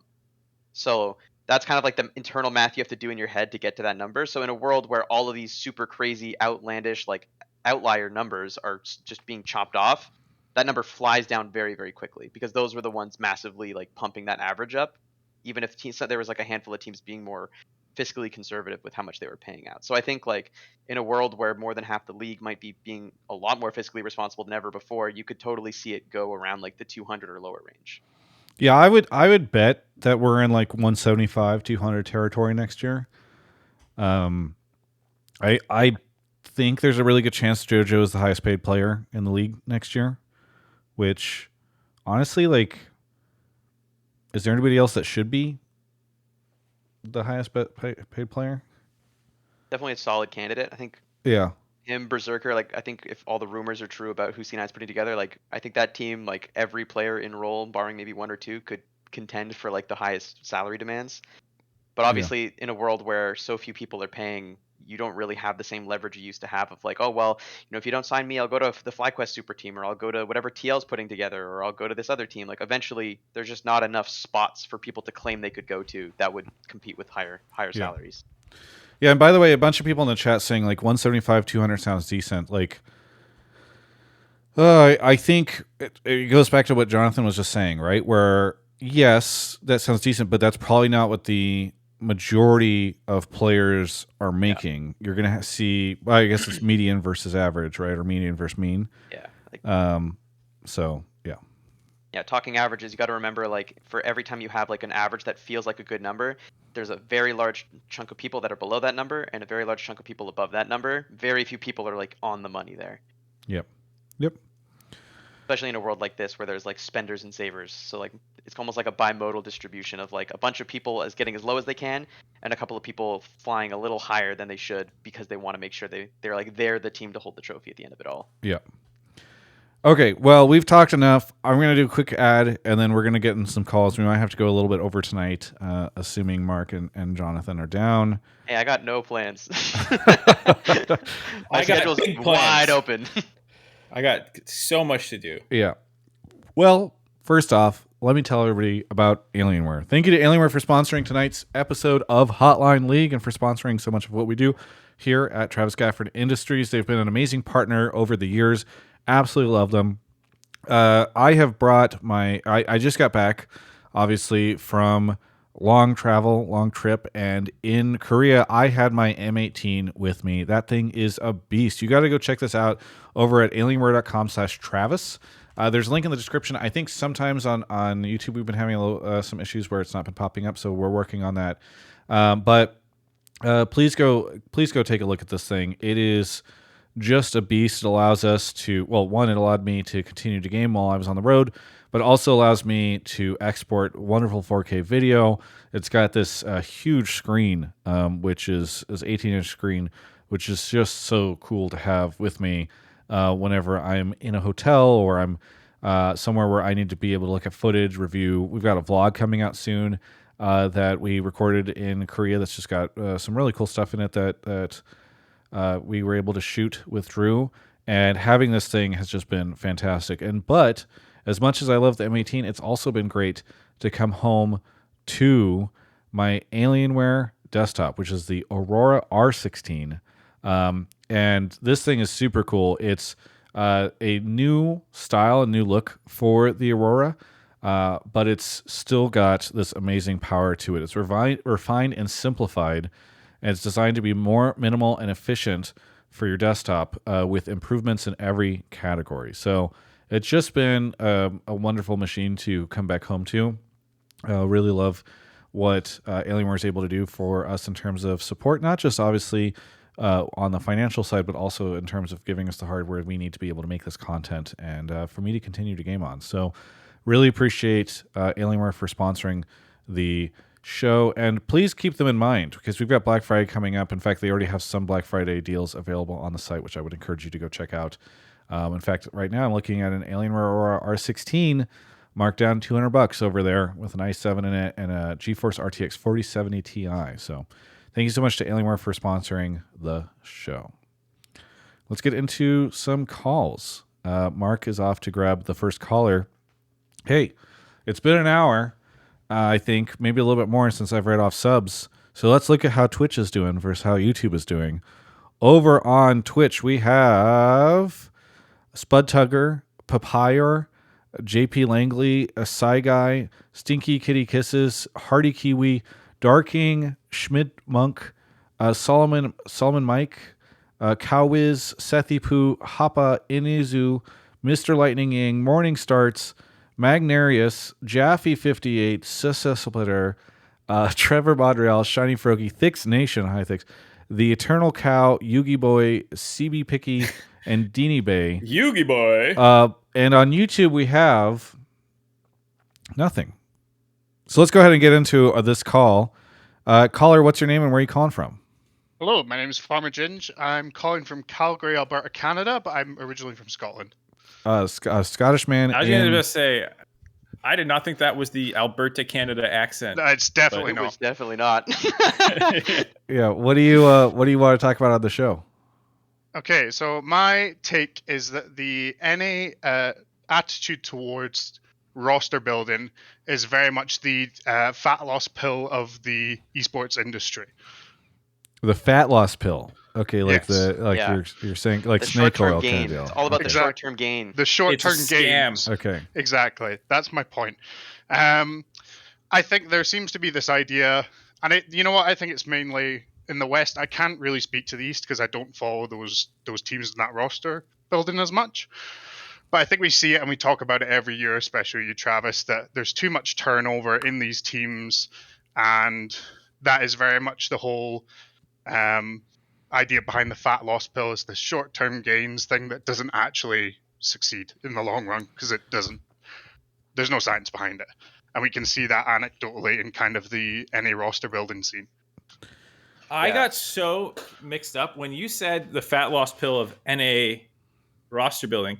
I thought that your perspective was that NA talent is the fat loss pill, as in like no. Ooh. The short that's my short-term roster building basically. Sorry if you got confused. No, I this take is just as good, but I thought it was gonna be hilarious to call this like NA talent thing that like is because of NRG as like a fat loss pill. That's just a trend, like it's not actually real. Like, I misunderstood the take, but this one's just as good. Nice. Well, I don't know. Is it soapbox. actually real? Like, I mean, what was the Cloud9 roster that went to quarterfinals? Was that mainly NA talent, or was that a heavily imported roster? I think it had a good chunk of NA players. I think was that like the Licorice roster that did really well with Zazel and stuff like that. Like, Yeah. I think. Mm-hmm. I mean, I think Jensen was mid lane. I can't remember Yeah, who even to they're. just like do the math on roster building in NA, right? Like no matter how many imports you get in, usually you're not going to get 5 like imports mixed with like No, grandfather imports. exactly. Like But we you we see need it to have happening a more couple. often now. Yeah, I think now there's been like this accumulation of players getting green cards, some of the old grandfathered players, and just like a mixture of imports coming in that you can kind of get pretty close to like 3, 4, 5 imports. But I think to the caller's point a little bit, like it is kind of a short term game, and this is why like as a GM I would always drive my coaches crazy because every time they wanted to do any kind of import, I was like, okay, is this a player we're going to keep for a long time? And if we want to like go for it and try and win the title, is this the guy that's on the roster? Because if he is, great, that's the person we can get. If not, that player is going to be very hard to replace because we're going to have to build the rest of the roster having one less import slot. So when we like go for it, we don't have an import in another role that we can then let's say like, oh, we have our guy here, which then opens up another spot there. So it's like you have to think like 2 steps ahead if you really want to do importing, which is why most of the teams I would put together, I would try and have like an open slot or just not use any of the slots if I could, because it just made every offseason extremely difficult if you were import locked, because it meant every remaining slot had to be like a domestic for domestic player where, you know, it might not line up, right? Like if you're going for a top laner and all the best top laners are locked up and there's not like a super hot prospect in academy, you're kind of just stuck with either the player you just had that you're not confident in or just grabbing like someone to make a change for the sake of change. I want to ask you, Jonathan, kind of going back to our caller's point of like, hey, you know, because it sounds like, caller, you're saying, you know, all this turnover and moving players in and out of teams and all that stuff. You think that that's short sighted rather than like sticking with and growing, kind of the way we saw with energy. It sounds like that's your main thesis, right? Yeah, and I think you kind of see that in this year's, what you're talking about. A lot of any player is going to be going on to kind of close to minimum salary this year because or NA rather, I'm kind of from UU, but there you go, has spent so much of this investment money on salaries, I'm assuming, when they were getting more, capital investment and stuff. And Yeah. it hasn't thought about the long-term response. It's almost like they've gone in to this maybe knowing esports is going to die, and at some point, and just wanting to get as much money out of the industry as they can, as quickly as they can. So I kind of taking on that point around the sort of the moving pieces around too much and all that stuff. Jonathan, how much do you fault teams this offseason for how much change we're going to see on rosters? Because obviously it's a very weird offseason with salaries changing and investment being the way it is, et cetera. Yeah, I mean, I think I can only be so mad because obviously, like, if you are on a team that has a significant roster cut, even if you have or a budget cut, you have, a bunch of players that may be on contracts through 2024, 2025, that those contracts aren't really going to be able to be held up. Like, you're gonna have to go to that player and say, hey, like, you're gonna have to take a pay cut if you want to stay. And then that means they then need to get permission to go talk to teams because they're not going to sign it in the dark, which then takes longer, and then it just kind of like creates a lot of uncertainty and just drags everything out. So at the end of the day, like you're not going to know any better than the player what's going to happen to you, and I think that's just going to create a lot of volatility in general. But I think the other side of the coin too is, especially in the past, teams had to be willing to like take gambles that they had a real chance of not working. Like when I applied to join CLG as the GM when they were looking for new folks, the pitch was basically, hey guys, I have a crazy idea, but it could totally not work right away, and we might finish 9th, 10th right away. And like because I had a longer term plan, that was like it's fine if that ends up happening. Like we accept that as part of this process that we're going to believe in and buy into. But very few teams have the liberty to take that mindset on of like, yeah, it's cool if we just lose in our bottom 2 a bunch of times because we have some plan. So in the absence of that, it's like you have to grab, to the caller's point, the fat loss pill. You need to try and do something to make something happen now to keep people off your back about bad performance. And I think that's like the rat race we fell into, which makes it all the harder to try and bring in players that you're basically taking an educated gamble on. So what would you do right now if, let's say tomorrow, let's say tomorrow a team came in, this complexity phase team, and they're like, Jonathan, we just saw the tweet. Also, we just bought a team, and we don't trust any of the management there, or they're leaving, or something like that. We want you to kind of build this out. How do you approach building a roster? I'm not saying which players, right? But how do you approach building this roster in the current environment? Especially, like, do you reach for the fake fat loss pill, or do you how do you handle this? Yeah, I mean, I can almost give CLG as an example. When I came in, there was a lot of like experienced players there with contracts that were kind of either expiring or had like an extra year on it, but were like a much higher price than some of the other people that were options in like a similar level. So for me, I kind of had to like assess all the people that were there. But if you don't have people there, you get to kind of skip that first step, and you go into like what are pieces that could be worth us having if they were actually going to pan out. So you would look to Academy and say, who are the highest performing players? So for us, for mid lane, there was like Palafox moving up and down on FlyQuest. That was like, okay, that's a piece that we think could be really good for us. So we grab him. We see Contracts is looking for a team, and he had a good like redemption arc coming through Academy. Played some really good games in LCS, subbing in for EG, and we're like, okay, that's another piece. And also, those two players are good friends and want to play together. So that is now like a core that we can build around. And then we started like working outwards from there and picking up all these like top prospects from different Academy teams and saying, okay, we're gonna try this out, and if it works and there's good pieces, we can keep running it. And if it starts to grow into something awesome, but if there's a player that's not quite meeting the standard or we feel is holding back the rest of the group from growing, then that's like the piece we need to trim off. And that's kind of like the mindset we had as we started rebuilding things. And then eventually, once we had done that iterative process enough times, we all of a sudden had a team that functioned really well together and had been spending a lot of time together. So that was at least our process. I think with the new world of like way lower costs and more volatility, you can kind of show up even if you're a little late and have a solid chance of catching a lot of the players that slip through the cracks that are more veteran to try and like get a little bit of the fat loss pill if you really want to. But I do think there is and always has been talent in the tier 2 space in League. No matter how underfunded or overfunded or anything it is, there's always people there that are ready to move up. You just need to be willing to accept that they're not going to be LCS starter level immediately all the time. And you're going to need to put the time in and accept that you might lose some games because of them, but it's all worth it because eventually if you invested in the right person, it's going to pan out and that player is going to be like a perennial starter of the LCS. But you'll never know till you try. Yeah. Mark, what do you think about this fat loss pills meme? I've been down fat loss pills for years. I think they actually work. No, I was always shocked at how short-sighted it felt like we became with franchising. I kind of got sold the dream of franchising under the premise that like teams can actually build for long-term sustainability, like kind of plans like Jonathan's talking about, because they no longer need to worry about getting relegated, and you could like sign a handful of guys, see which ones are working out, slowly tinker and iterate your roster over years as opposed to blow it up and rebuild every single time.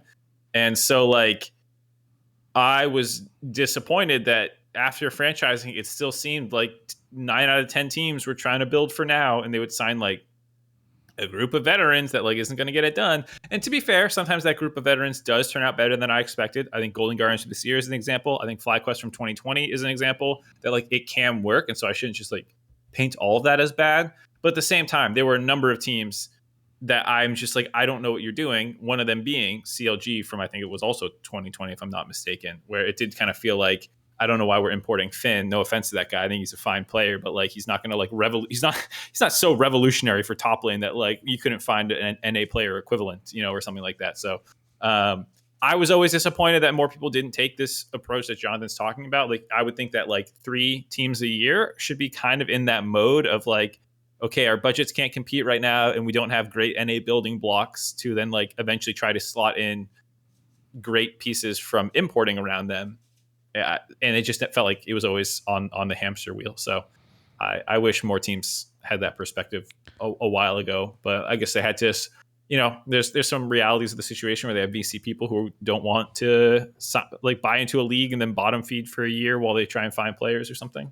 If I was a Hotline League caller, I would call in and talk about Hans Sama, because I think he's such a fascinating example of a team. So I did this interview with him where I was basically like, hey, what happened in the past year?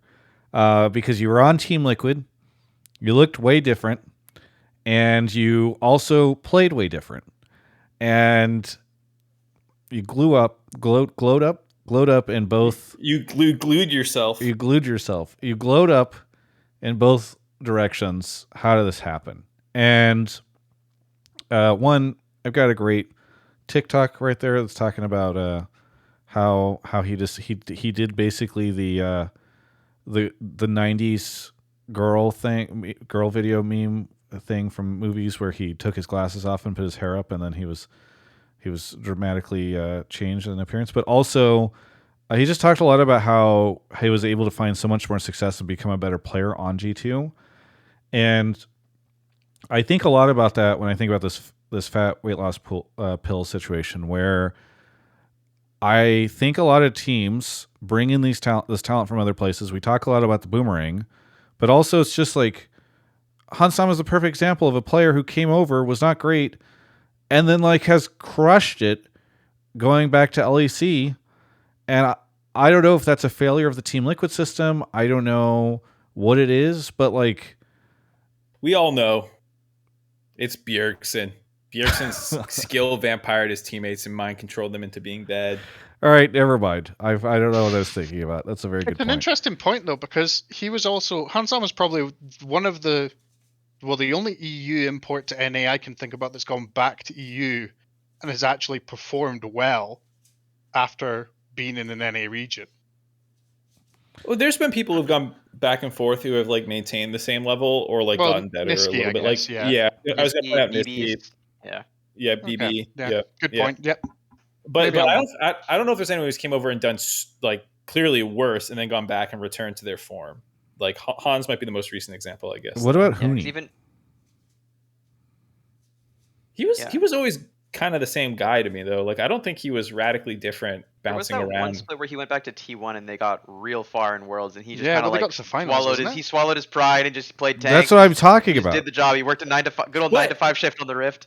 But he was legitimately one of the best top laners in the West, and then he goes and joins the most historic Eastern org of all time. And like, yeah, he's like, I don't think he suddenly became insanely like way better. His teammates were just suddenly much better, and he's in that better ecosystem environment in Korea for a year. Like, sure, I don't think he like dramatically became worse playing in NA back when he was like turbo stomping kids on Immortals for a little bit. You know, that's a good point.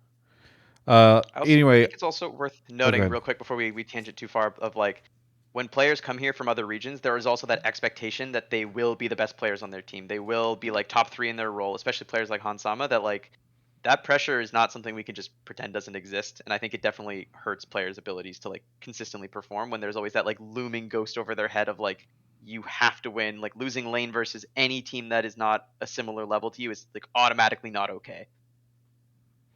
Yeah. Well, either way, I think we talked a while for this. I do think it's worth... I think it's worth the conversation, and I do appreciate the call. But it is the sad thing is looking at the offseason, I don't think anything's going to change, right? I don't look and see that team that's like, hey, we're going to make this bet on something long term, or hey, we're going to change a couple pieces and try to really build off of what we've been doing in the same way that I've seen NRG do it, for instance. And it's the success this year. So. Hey, thanks so much for the call. Anything you want to shout out, caller? Yeah, shout out to Alienware for supporting you, Travis, I guess. And to the guys back at home that I used to play League with a ton, maybe they'll tune in and watch this episode, even though they're all still back in Scotland. Yeah, very good. Hopefully. Thank you so much for the call, and we'll catch you next time. All right, cheers, bye. See you. See you. All right. Shout out over on Twitch. We got... Dark Tarkonis, Casey Bryan, Twitching Mars, PETA26, Kanoke, Pal Chilmer, Guy in chat says, Dantasaur, and Spawn the Caster. And then YouTube showed up. N sent a $1.99 super chat, and Lacona became a member. So thank you to YouTube for that support. All right, Mark is grabbing the next caller, and he's here. Or they're here, I should say. Caller, what's your name and where are you calling from? Hello, I'm Spencer. I'm from Minnesota. Spencer from Minnesota. What do you want to talk about on the show? I wanted to talk about how I think that the number one thing to take away from Worlds is that NA and EU need to play against each other way more, and for a couple of reasons. Okay. What are those reasons? So the first thing is that I disagree with what Jonathon was saying a bit earlier about why like the imports, especially Pyosik and Berserker, I think play a lot worse during our regular seasons. And I think it's not because that they're like being expected to be the best on their teams, but I think it's because they get a bit like complacent because they're playing against teams that are just not as good. Because I thought the games where I saw Berserker and Pyosik play the best was actually their games where they played against the Eastern teams. Like they both were the only players on those teams or on those games on our teams where the players were not like out of position and like running it down at times. I like especially Piosik. I remember in his final game when he was like about to get eliminated, he was playing Lee Sin and he was like pushing top when like his team's base was about to die. And like I felt like from like a body language standpoint almost that he was super just frustrated with his team. Well, I don't know. I always get skeptical whenever I hear people talk about body language. I mean like a like but not body language, but like what he's doing on the rift. And like why would he be there? Like that looks like why isn't he coming back to base unless he's just like frustrated and has given up. Yeah, I mean, I do think Team Liquid was super disjointed and kind of like imploded at the end of Worlds or their Worlds run, which is like a fair assessment. I don't know how much I draw that towards like NA versus EU, but I guess you're saying that you think fighting a EU would be good just because it would help face stronger opponents. Yeah, so I think like that. But EU is a weaker region than North America, so I don't know how that would work. Yeah, can we is it really fair to hold a tournament between EU and NA where like LPL and the LCK get to play against each other, but we're stuck playing against Europe? I mean, I'm down. It sounds fun. For anyone who doesn't know the lore there, that was an actual Reddit thread about Rift Rivals 2018, where then NA shit all over EU after making that Reddit thread. That was so good. That was one of the big dubs. Or was it 2017? It might not have been 2018. It might have been 2017 Rift Rivals or 2016. I forget. There was a Rift Rivals where that was the copy pasta and we beat them. I don't remember the exact year. But I would also bring in like a couple more things. Like NRG during our regular season, I think you could explain why they were being performing way better against the better teams than against the worst teams. Like almost like the magic of that coming from the fact that I think that they felt like that they took the games a lot more seriously when they were coming in against the better teams. They might have practiced harder or whatever. And I think like we saw the same thing with like against for G2 NRG. Like G2 did not look like they had prepared for us at all. Like, and I don't mean to say that they choked and we played well, but just like if they had played against us more, they probably would have taken us more seriously.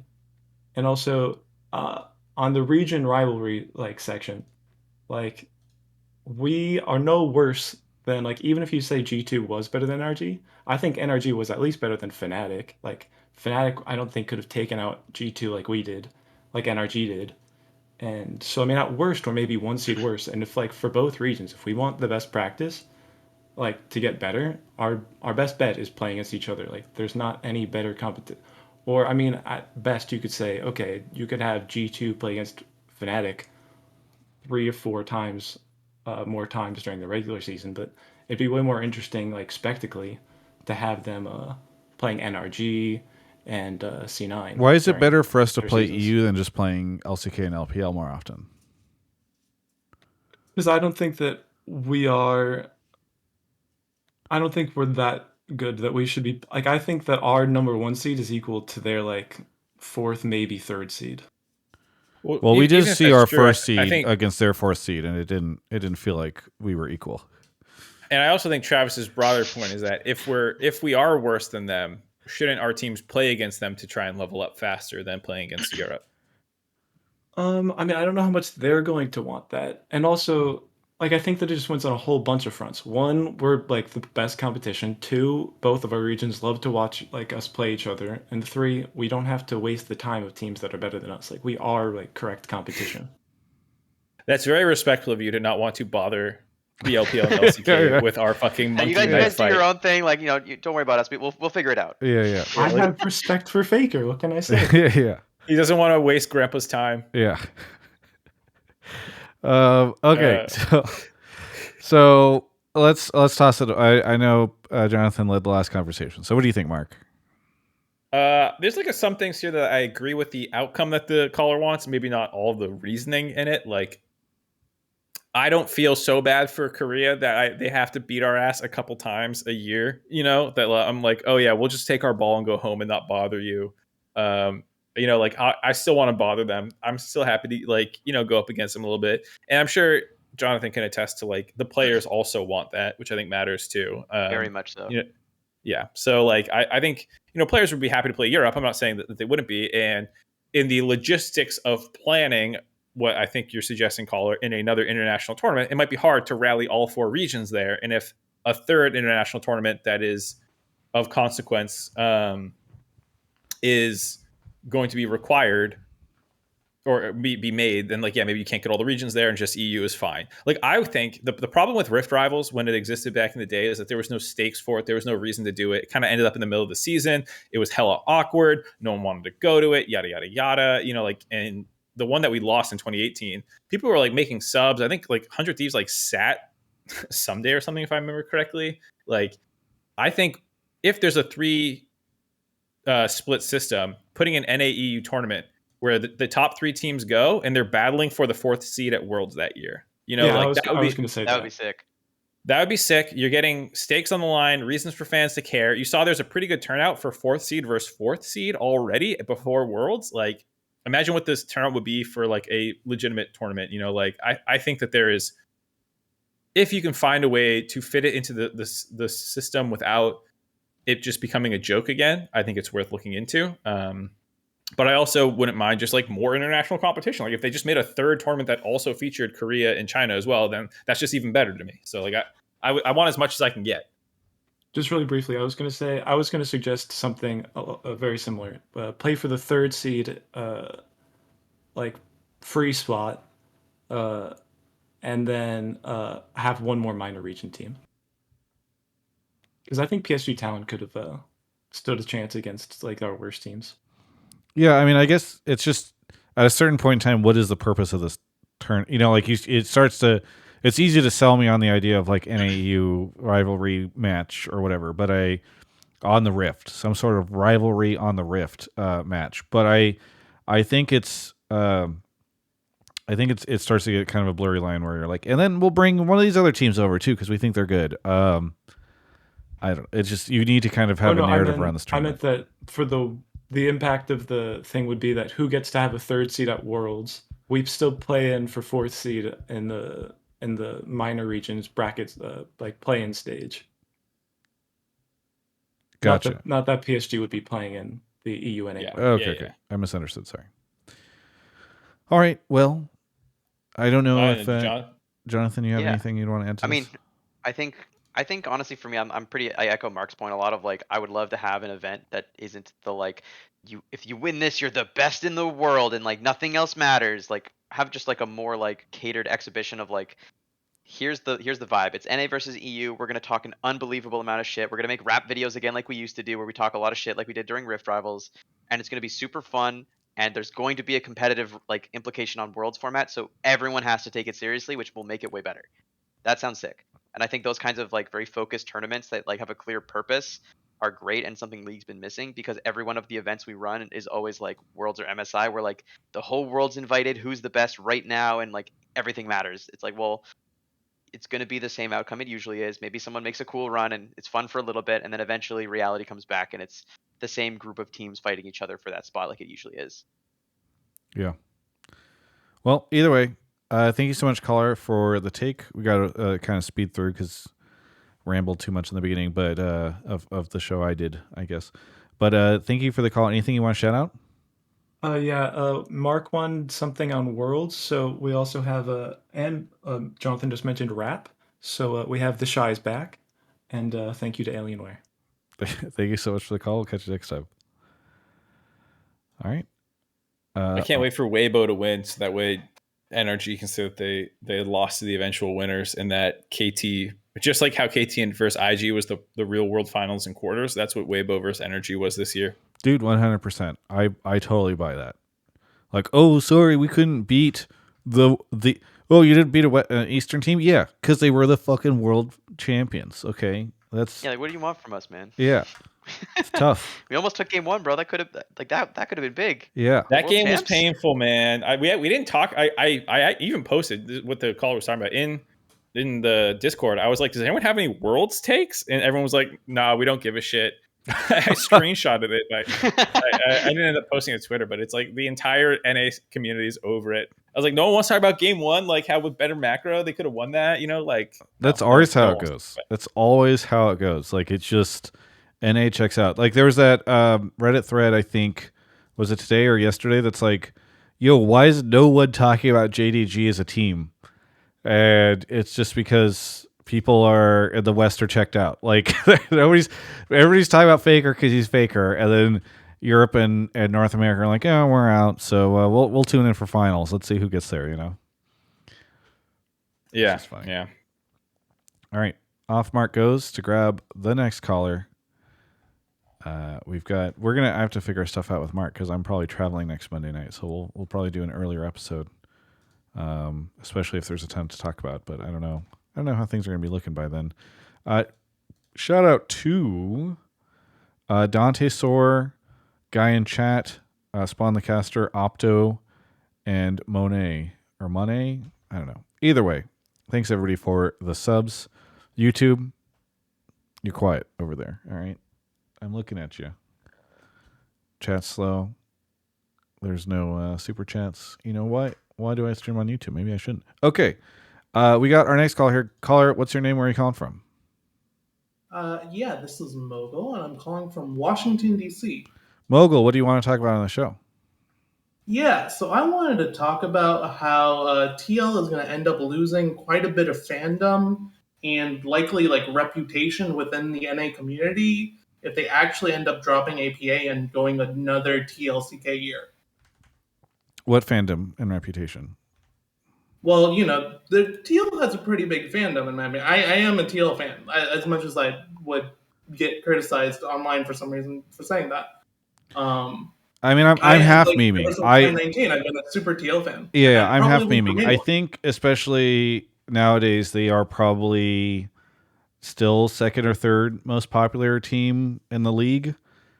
I just do feel like they've fallen a lot from the highs of when they had teams that people were invested in, or rosters that people were invested in, and I feel like these days they don't produce those rosters very much. They take pretty big hits on the fandom and the pursuit of competitiveness, and then I mean they made Worlds this year, so I guess that worked out, but I don't feel like that really got them much. On the back of who, Travis? On the back of who?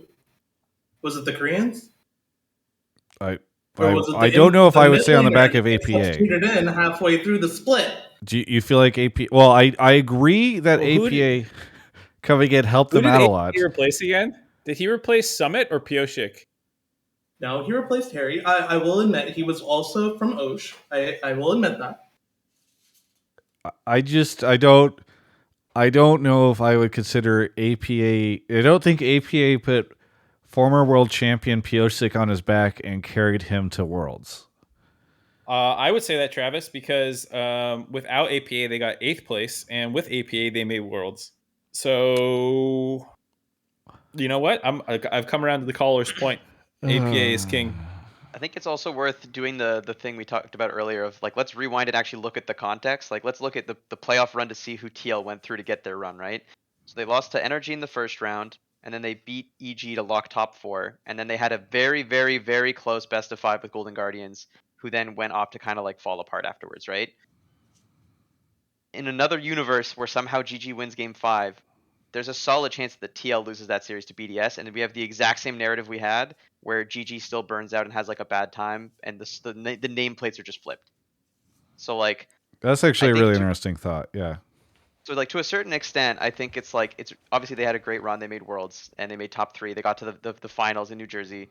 So credit to them for clutching out that 5th game. But I don't think it's worth going to a million different miles of separation from all of this and being and that's why everything they did was perfect and no one made any mistakes. I don't think they are happy with a world where this whole conceit of this roster was that everyone speaks Korean fluently and that's the in-game language, and then they have to make a pivot because they're having issues with player performance that kind of defeats the whole purpose of the roster, right? So I don't think they were stoked about that, but obviously APA stepped up and played well. So it made a new story that was exciting, but you know what, Jonathon, if anything, you just made an even better point for APA. He couldn't even speak the same language as his jungler and the rest of his team.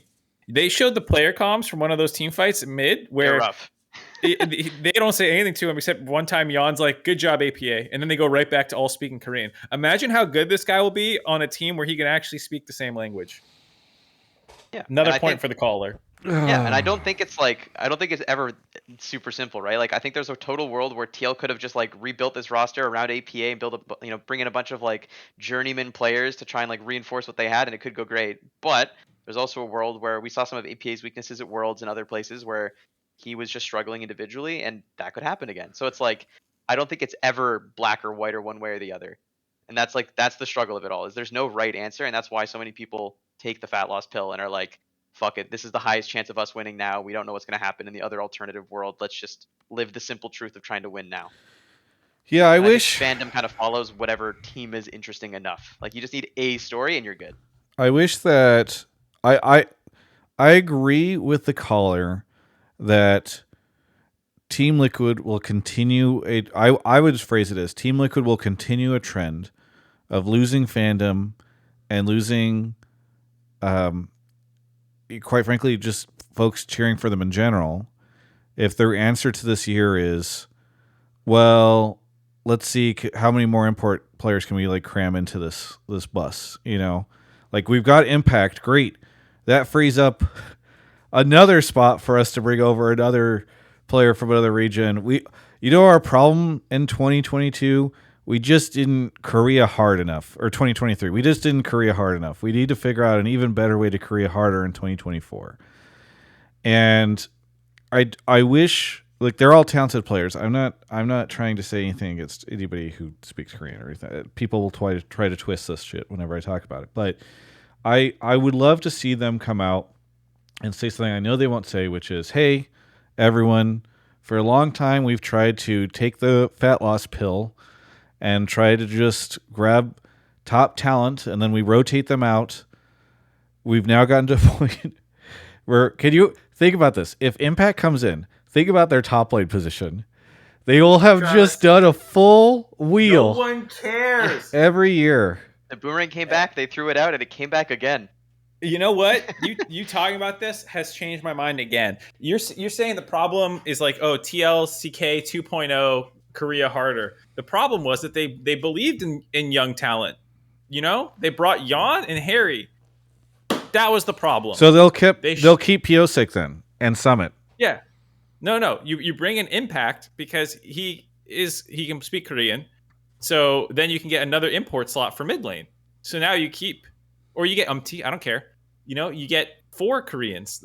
Yeah, Harry and Jan can speak Korean, but they didn't play in the LCK. You need LCK imports. That's what we learned.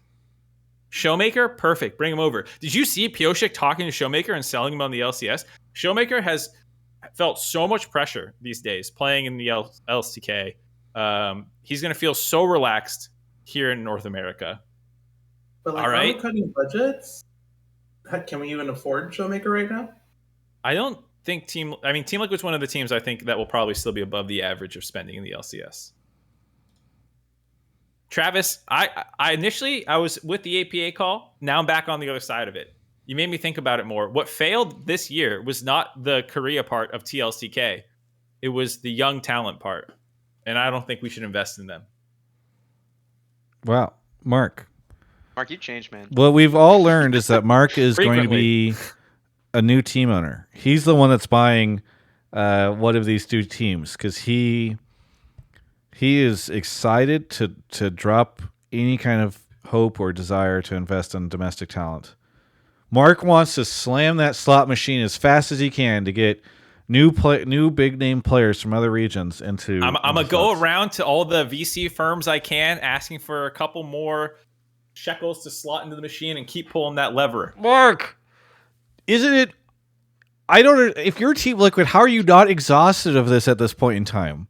90% of gamblers give up before they hit it big, Travis. You think Team Liquid's about to give up? No. Steve's going to keep pulling the slot machine. Exhausting. Like, he's about to hit it big and win worlds. You just don't get it. Travis. I don't know how Team Liquid fans aren't exhausted at this point in time. Like, it's just it's every year. Okay, no, never mind, guys. Like, we've got Jack's on board. Jack says they made it to worlds. It's working. You know what hasn't worked? Believing in NA talent. Jonathon, what do you think of Mark's most recent statement? I will say, from like the purely the caller's point of like they will lose fandom if they don't commit to APA and like the domestic talent thing. I disagree with that because I think as long as you build a roster that has a story to it and you are a popular enough brand already, that's enough. People will attach to that. They'll find one or two players whose play they really like or streams. They'll find something to attach to, and that's how you get them in. But I think from like a longevity perspective, there's only so much of this like this rabbit hole that you can go down before eventually you just hit bedrock and there's nowhere left for you to go. And I think that's like the mark point of like you get impact, you load up as many Korean speakers from LCK as you can, and you just keep running it over and over until it either works or it completely explodes. And like you can do that. You could totally do that. Would I advise it? No, it's probably going to cost a lot of money. And like obviously TL they made it to Worlds and they had a good run, but like fuck, it was touch and go there a lot. Like there was a lot of times where they weren't looking good. No, they weren't didn't have a good gelling. year. I don't think they had a good year. I'll just I think say they it. Like clutched it when the it mattered, majority of for their sure. year, like think about the majority of their year. They had like a good, and I'm not trying to say they didn't deserve to go to Worlds. They deserved to go to Worlds. They did what they needed to do. Good on them. But like they had like 1 month of good shit, right? Which is basically That's what we summer did. playoffs, and then they got in to Worlds, and then everything was terrible after that. Everything was terrible before it. Everything was terrible after that, and like that was Team Liquid's experience in 2023. Yeah, I mean, if you look at our trajectory, it wasn't completely dissimilar. Like we had a really rough start, but like ours was like it was like one of those graphs where it like goes up and down a lot, but like the trend line is slowly still going up. But like it was not a smooth ride, and I think a lot of teams are in that boat where like things click and then they find a new problem that's now their kryptonite, and then they kind of drop, and then they have to resolve the problem. You And I guys were think, up and to the right for the most part the whole year. yeah, but it was tumultuous. Yeah, I'm not saying that everybody has this like smooth path to Worlds. Like I guess if you're JDG, yes, but I do think that like I do think it's crazy that the takeaway from this year for Team Liquid is maybe we don't know yet. Maybe we got to do this again, but just slightly different. You know, like let's just try it again. Reroll. I mean, I guess So- to the alternative point, Travis, what roster do you think you can even put together? Because like, assuming a world where all the Korean players, their contracts are like they just all completely explode their contract. They're like, you know, I don't want to play in the LCS anymore. These rates are too low for me. I'm out. And you go into full rebuild, and you have APA and Yon. What can you do to build something compelling and exciting for the average TL fan that feels like they're gonna get to Worlds again, no matter what? So Pick up all of Disguised. I mean, yes, that's actually one option. I think another thing that I would say is like maybe you don't need to tell them. Maybe the message doesn't need to be, "Hey guys, we're going back to Worlds no matter what in 2024." Maybe what you say is like, you go. I mean, Jonathan, you just told me basically the story of how when you went to CLG, you're like, guys, I don't know if this is going to work right away, but I think we can build something compelling. And then Yeah. you went forth and had a team that basically, you know, it was the best performing Western team at Worlds this year, using your methodology over time. And I Well, think it is okay one for Team Liquid to say, look, we like the foundation of APA or, you know, maybe you keep Core. I don't know. Maybe Core's a coach or something like that. And you say, we're going to build for the long term rather than just rolling the slot machine every year. And that's what you do. And it's not the end of the world if you get fourth and lose, you know, in at the whatever that little event was beforehand with EU, whatever they called it, the pre-Worlds cocktail hour, The Worlds qualifying series. the qualifying series. Yeah, they always something's always some sort of thing. Happy hour. Yeah, World's the Worlds pre-Worlds happy hour. Apps are 50% off. Yes. But Travis, Yeah. I agree. If I was in the position of TL right now, I probably would look to do something like that, right? I think they've kind of gone really far down this rabbit hole, and it's kind of hard to just like get out and be back at ground level with everyone else. Like you got to do some digging out. But the conceit of that process is you have to be completely willing to just be bad and like not be competitive and have a really tough year. And TL has made like a brand on we are always competitive, we are always in the playoffs, we are always a team that's in the playoff picture and is a contender for Worlds. And that's kind of been like their bread and butter. So to deviate from that is actually terrifying, and I get it. I will. Okay, no cap here. No longer memeing. I agree with kind of the caller in the sense that like there are people who became TL fans this year because of APA and Yon and some of the like surprise and flash and zazzle of his champion pool and the fact that he rallied this team. But the broader fandom from Team Liquid that has persisted year over year has been what he's saying, where they are the big spenders, they are the favorites, they are the like professionally run, we're going to have the best of the best. And like, that's the image that they kind of sell to the fans that probably persist year after year. I mean, a lot of them probably left when Doublelift left. Sure. Like, you're not quite the same fandom you were when you actually were dominating nonstop, but you are selling this idea that like, if you're a Team Liquid fan, we're always going to swing for the fences, and that's who we are. And like, if you deviate from that, then yeah, maybe you can keep the fans that signed on this year, but you're going to lose the like longer term identity that you've had thus far.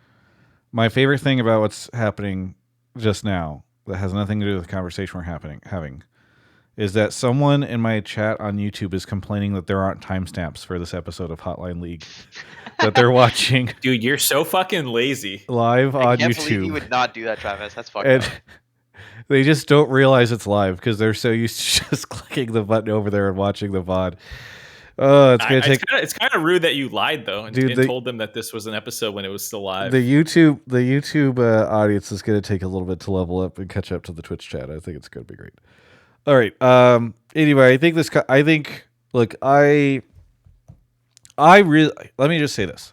I really like the Team Liquid brand. I have been called a like Team Liquid shill. Everyone is like, oh, Travis is like the Team Liquid guy. He's in the Team Liquid camp. Blah blah blah blah blah. I was wearing Team Liquid socks that they gave me whenever Team Liquid lost. So I like the brand, and I like what they do. I just don't. I disagree fundamentally with the way that they have been handling their roster stuff every year, and I feel like every year they do the same thing they did last year, and it's like really exhausting. And I would love to see them carve a different path, even though I know that this is like who they are, and they can't stop themselves, So I don't know. Anyway, if I could just respond to that real quick, if Sure. you are going to import someone, import another guy like CoreJJ. Someone who's actually going to level up the league and stays here, kind of like Berserker has been this entire time. Like, get another one. That's what you need if you're really going to import. I appreciate the sentiment, but I don't think it's just like going into fucking Costco and being like, "Hi, I got one of these 6 or 7 years ago." Just get another one off the shelf. It's not that hard. Yeah, it's not to the same store. It's not how it works. The policy other is thing, very by the way. forgiving. The other thing is that you pretend that it's always the player, when oftentimes it's the team that drops these guys, Like Whippo came over here and he stuck around with Team Liquid even when he wasn't playing. It wasn't Whippo's decision, I think, not to play. He is exactly the type of person you're talking about, and it was the team that didn't run him back. So I don't think it always works the way that you perhaps perceive it to. I think Showmaker will stay a long time. I'm going to move to Valorant. All right. Anyway, thanks so much for the call. Anything you want to shout out? Shout out to Alienware, who is, I think, still also a TL sponsor along with your sponsor, right, Travis? Yes, that's correct. Yeah. Shout out to Alienware. That's really all I got. All right. See you later. All right. We've got one more caller to go. Thank you to Boba Cola for 74 months. Holy moly. Digid, Haru, Shaki62, Game or GF. Thank you for the subs. And over on YouTube, it looks like Twitch is still crushing you guys. Absolute silence over there. Interesting. All right. We've got Stormblessed here. Fantastic name. Where are you calling from? Thank you for calling out my name. I'm calling about EMENES. I feel that everyone is very, very quick to harp on EMENES, but I believe that basically every team that does not have JoJo and Palafox should be at least looking into picking up EMENES, barring, and this might be why I'm sick, from huffing this copium, barring that he's fixed his attitude issues mostly. Did I ask you where you're calling in from? Maybe. I'm from Salt Lake County, Utah. Okay. Well, I love the optimism. I just wanted to gotta Google if there's like a gas leak over there. Okay. So why don't you elaborate? Why do you feel this level of confidence? And also, by the way, you're barring thing is a funny caveat. Well, by the way, we're going to set aside the fact that he said he's going to go do military service. I believe that's what I've heard people say. Did he tweet that? I don't know, but whatever. He tweeted it, but it was with a Pepe image, so it's hard to know. Okay. Yeah. He tweeted it, but I'm pretty sure it was a meme. From everything I know, pretty sure it's a meme. Sure. So let's just say for the sake of argument, it's a meme. So go ahead and elaborate on this. Okay, sorry, I lost myself a bit. Elaborate on what again? Yeah, I was asking you why do you want to elaborate on why you feel this way about EMENES? Because despite the few games that he has solo lost, I do admit that those have happened, that he has looked better than almost every mid and has higher highs while still being a low cost. As far as I know, at C9, he did not get paid well at all. And being close to rookie, despite being in the background. I don't know why. I just love the way you're like, he did not get paid well at all. All right. What do you think of him versus Insanity? Caller? I think Insanity is pretty decent. I think EMENES still has potential to be better. Okay. But do you feel like EMENES was better than Insanity this year?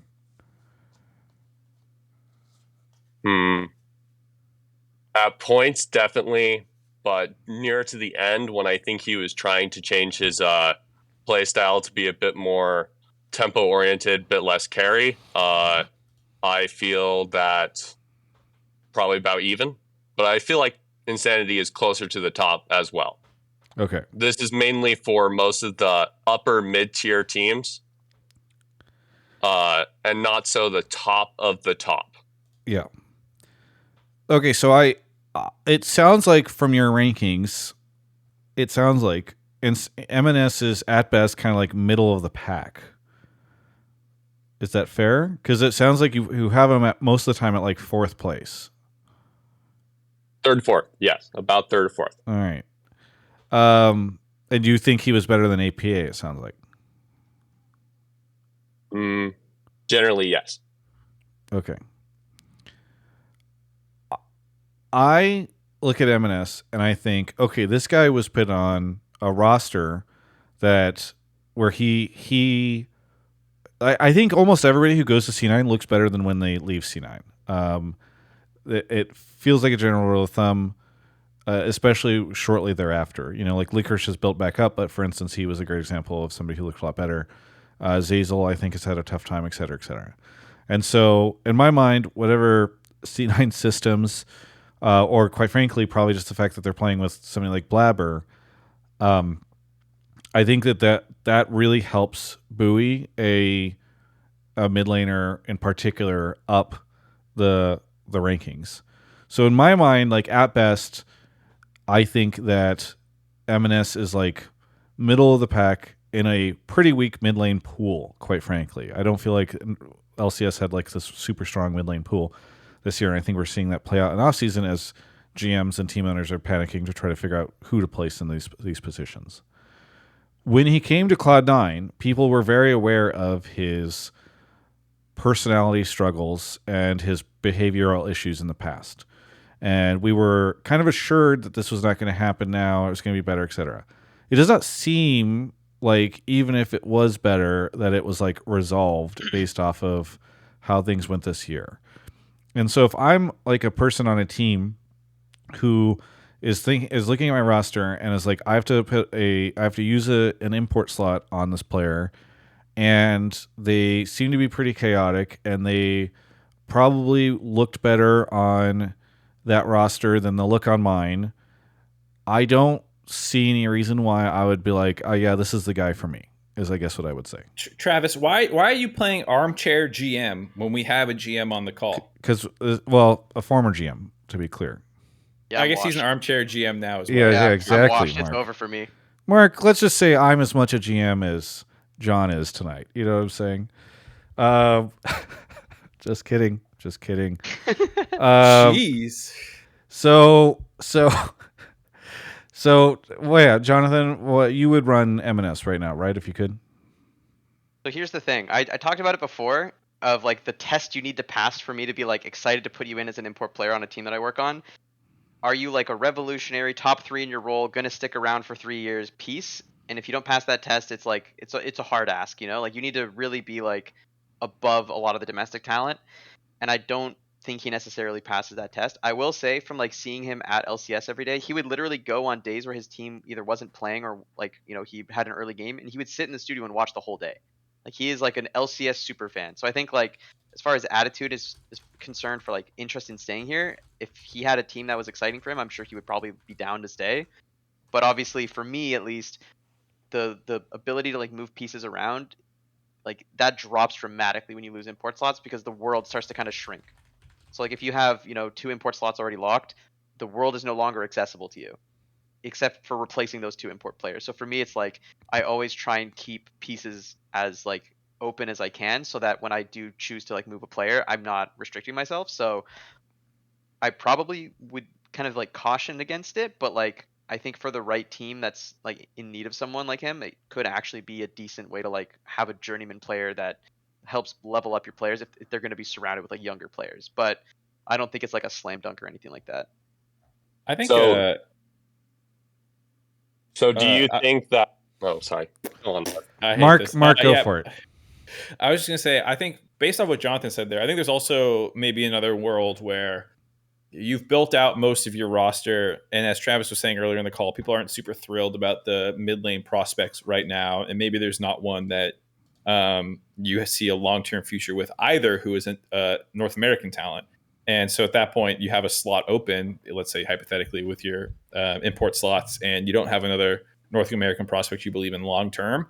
Short term, for a year, maybe EMENES is a better fill, just from a skill level. Because I do agree that he is, while I agree with the question of how good he is outside of the C9 systems, in air quotes. I do think that there's at least enough talent there to make me interested. He's dominated Academy, because like there's more to his career than just when he was on the C9 main roster. He has dominated a lot of the minor regions that he's played in. He's dominated Academy. He's clearly shown that he is oftentimes a step up over those places when he's in a good environment. So hopefully you can give him a good environment. And like Jonathan said, he is very happy to be in the LCS. And he's really funny on camera. So biased wise for entertainment, I enjoy having him here. So I do hope he gets an opportunity, but I definitely wouldn't like, to Jonathan's point, hurt any long-term plans or sell the farm for him. Mm-hmm. Yeah, and that's kind of like the cynical view you kind of have sometimes, because like you're not going to always have the slam dunk roster right here, right now, where it's all going to work out, and you just need the best player in all 5 slots to make it happen. Like sometimes you're just going to have to accept like a slight gamble on a younger piece, or like someone who maybe doesn't quite fit but gives you the ability to like make a change later without feeling like super restricted. Because maybe you take an NA mid that doesn't have a ton of experience and you can kind of see the growth, but like all of a sudden your bot lane is like no longer wanting to play together, or like a contract dispute comes up, or maybe someone decides to retire spontaneously and you have to plug those holes on your ship. If you're down an import slot, it gets harder to do that if you ever want to take that next jump up in like competitiveness to try and like make a run for like a trophy or a title or a world spot or something like that. Mm-hmm. So it's a tough prospect, but I think like to counter the narrative that we've kind of been hearing a little bit of teams being concerned about mid, I do think there are good mid prospects. But to kind of like the point that's kind of been like the narrative for the whole show, if you want to do like player development and talent development, you have to be willing to lose. Like it has to be okay for your team to not be top 3. And if that's not the world you're living in, it's going to be really hard to bring those young players in and have them actually be set up for success. Mm-hmm. My main question I wanted to ask was, do you think now, with generally the amount of money that's going towards all of this, if importing a top 3 talent is at all a feasible thing? And if someone like EMENES or those other kind of more prospect talents prospect imports are more worth it? You're asking Jonathan? Yes. Yeah, I mean, I think the struggle is like back in the old days, the kind of lay of the land was those like outlier contracts we talked about before when we talked about like the average salaries. Most of those outliers were, you're like, this guy could be a top 3 player in the league import from like Europe or Korea or wherever that you think is going to come in and make an insane splash and be like your guy effectively. And that was like your 700,000 plus contracts that we would hear reported on and being like, oh my god, they're paying him how much? That's crazy. Those were the players. I think most of those players probably would not come here if the money was significantly lower, and the only pieces we would get are the ones who have kind of like run out of options in their local league or aren't happy with the level of like the local offers, and they're kind of like exploring an alternative. So I think those players tend to be the boomerang players that you kind of see where they don't really have anything going for them back at home, and so they just take a split in LCS with like a slightly higher than average salary compared to what they would get back home, and to see like, is the grass greener? Can I make like enough of a ripple here that when I go back home it's better, or maybe I make a career here? Like they're kind of just like trying to open up extra paths for their career because they're not sure where they're at. Those players you could likely still get, but I think those like big names that are going to have to like risk leaving like a top 3 worlds contender from their domestic leagues are likely not going to come here unless someone is paying them a very real amount of money or putting them on a team that's like it's guaranteed lock for worlds no matter what. And even then, nothing's guaranteed. So like, grain of salt on anyone who gives you that sales pitch. Yeah.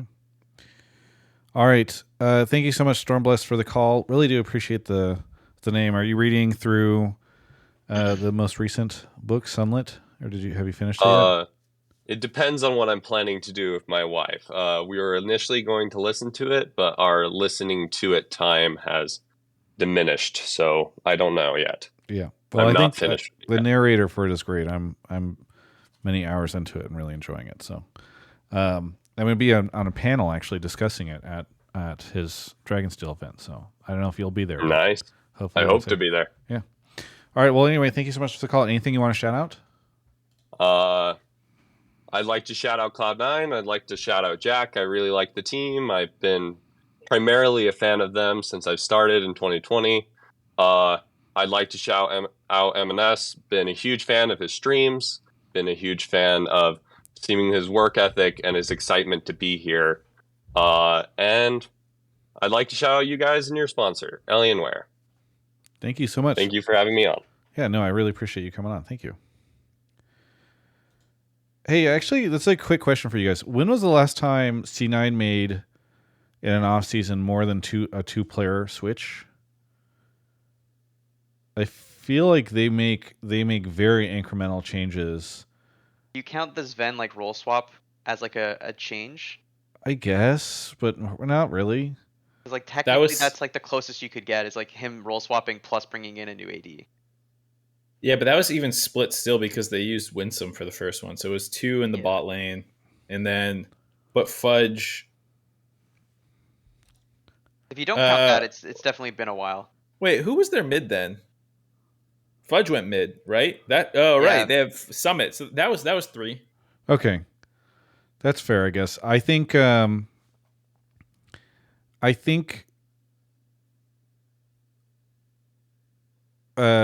Jack says Blabber going on his 7th year now. Yeah, when you have one But player that's not been all there of that for 7 years, that kind of makes it LCS. hard to do more than 2 changes at once. Yeah, I just think on the LCS side, it's I do a lot of being frustrated with teams for how much they rotate their rosters around or whatever, but I wonder how much of C9's success is based off of the fact that they, like, if nothing changes and everything that's been reported is true, we will see just 2 swaps, right? Which is JoJo and Vulcan. They'll have Fudge, Blabber, Berserker keeping that core. And I think a lot about how NRG did well this year by keeping their core. And I think EG has done really well in the last couple of years from keeping something of a core or whatever, building off of that. And I wish we saw more of that because I think it's something that perhaps could be part of why these teams have been able to find success. Isn't EG literally blowing up, says Saint? Yes. And they didn't make it to Worlds this year. I was talking more about... Sounds like the right move. When if they made Worlds, don't blow up. I was talking more about when they've had success. They've done it by making incremental changes. All right. All right. I think that is the show. Mark Zimmerman, what do you want to shout out? What do you want to plug? Nothing again. I don't have anything going on, man. Well, it's a little sad. True. Facts. Okay. Wait. Well, here, I will tell you this, Mark. I think I'm on a plane this time next week. So we might have to do the show on like Sunday night, which would feel really bad because I'd be packing that night. But I mean, I assume there's going to be enough. I don't think it makes sense for us to wait until after League World Finals and free agency starts for us to do the show. So maybe we just see how things are looking by Sunday if we feel like there's enough to talk about. Sure. Sounds good. But are you? I assume you're free on Sunday if that needs to happen.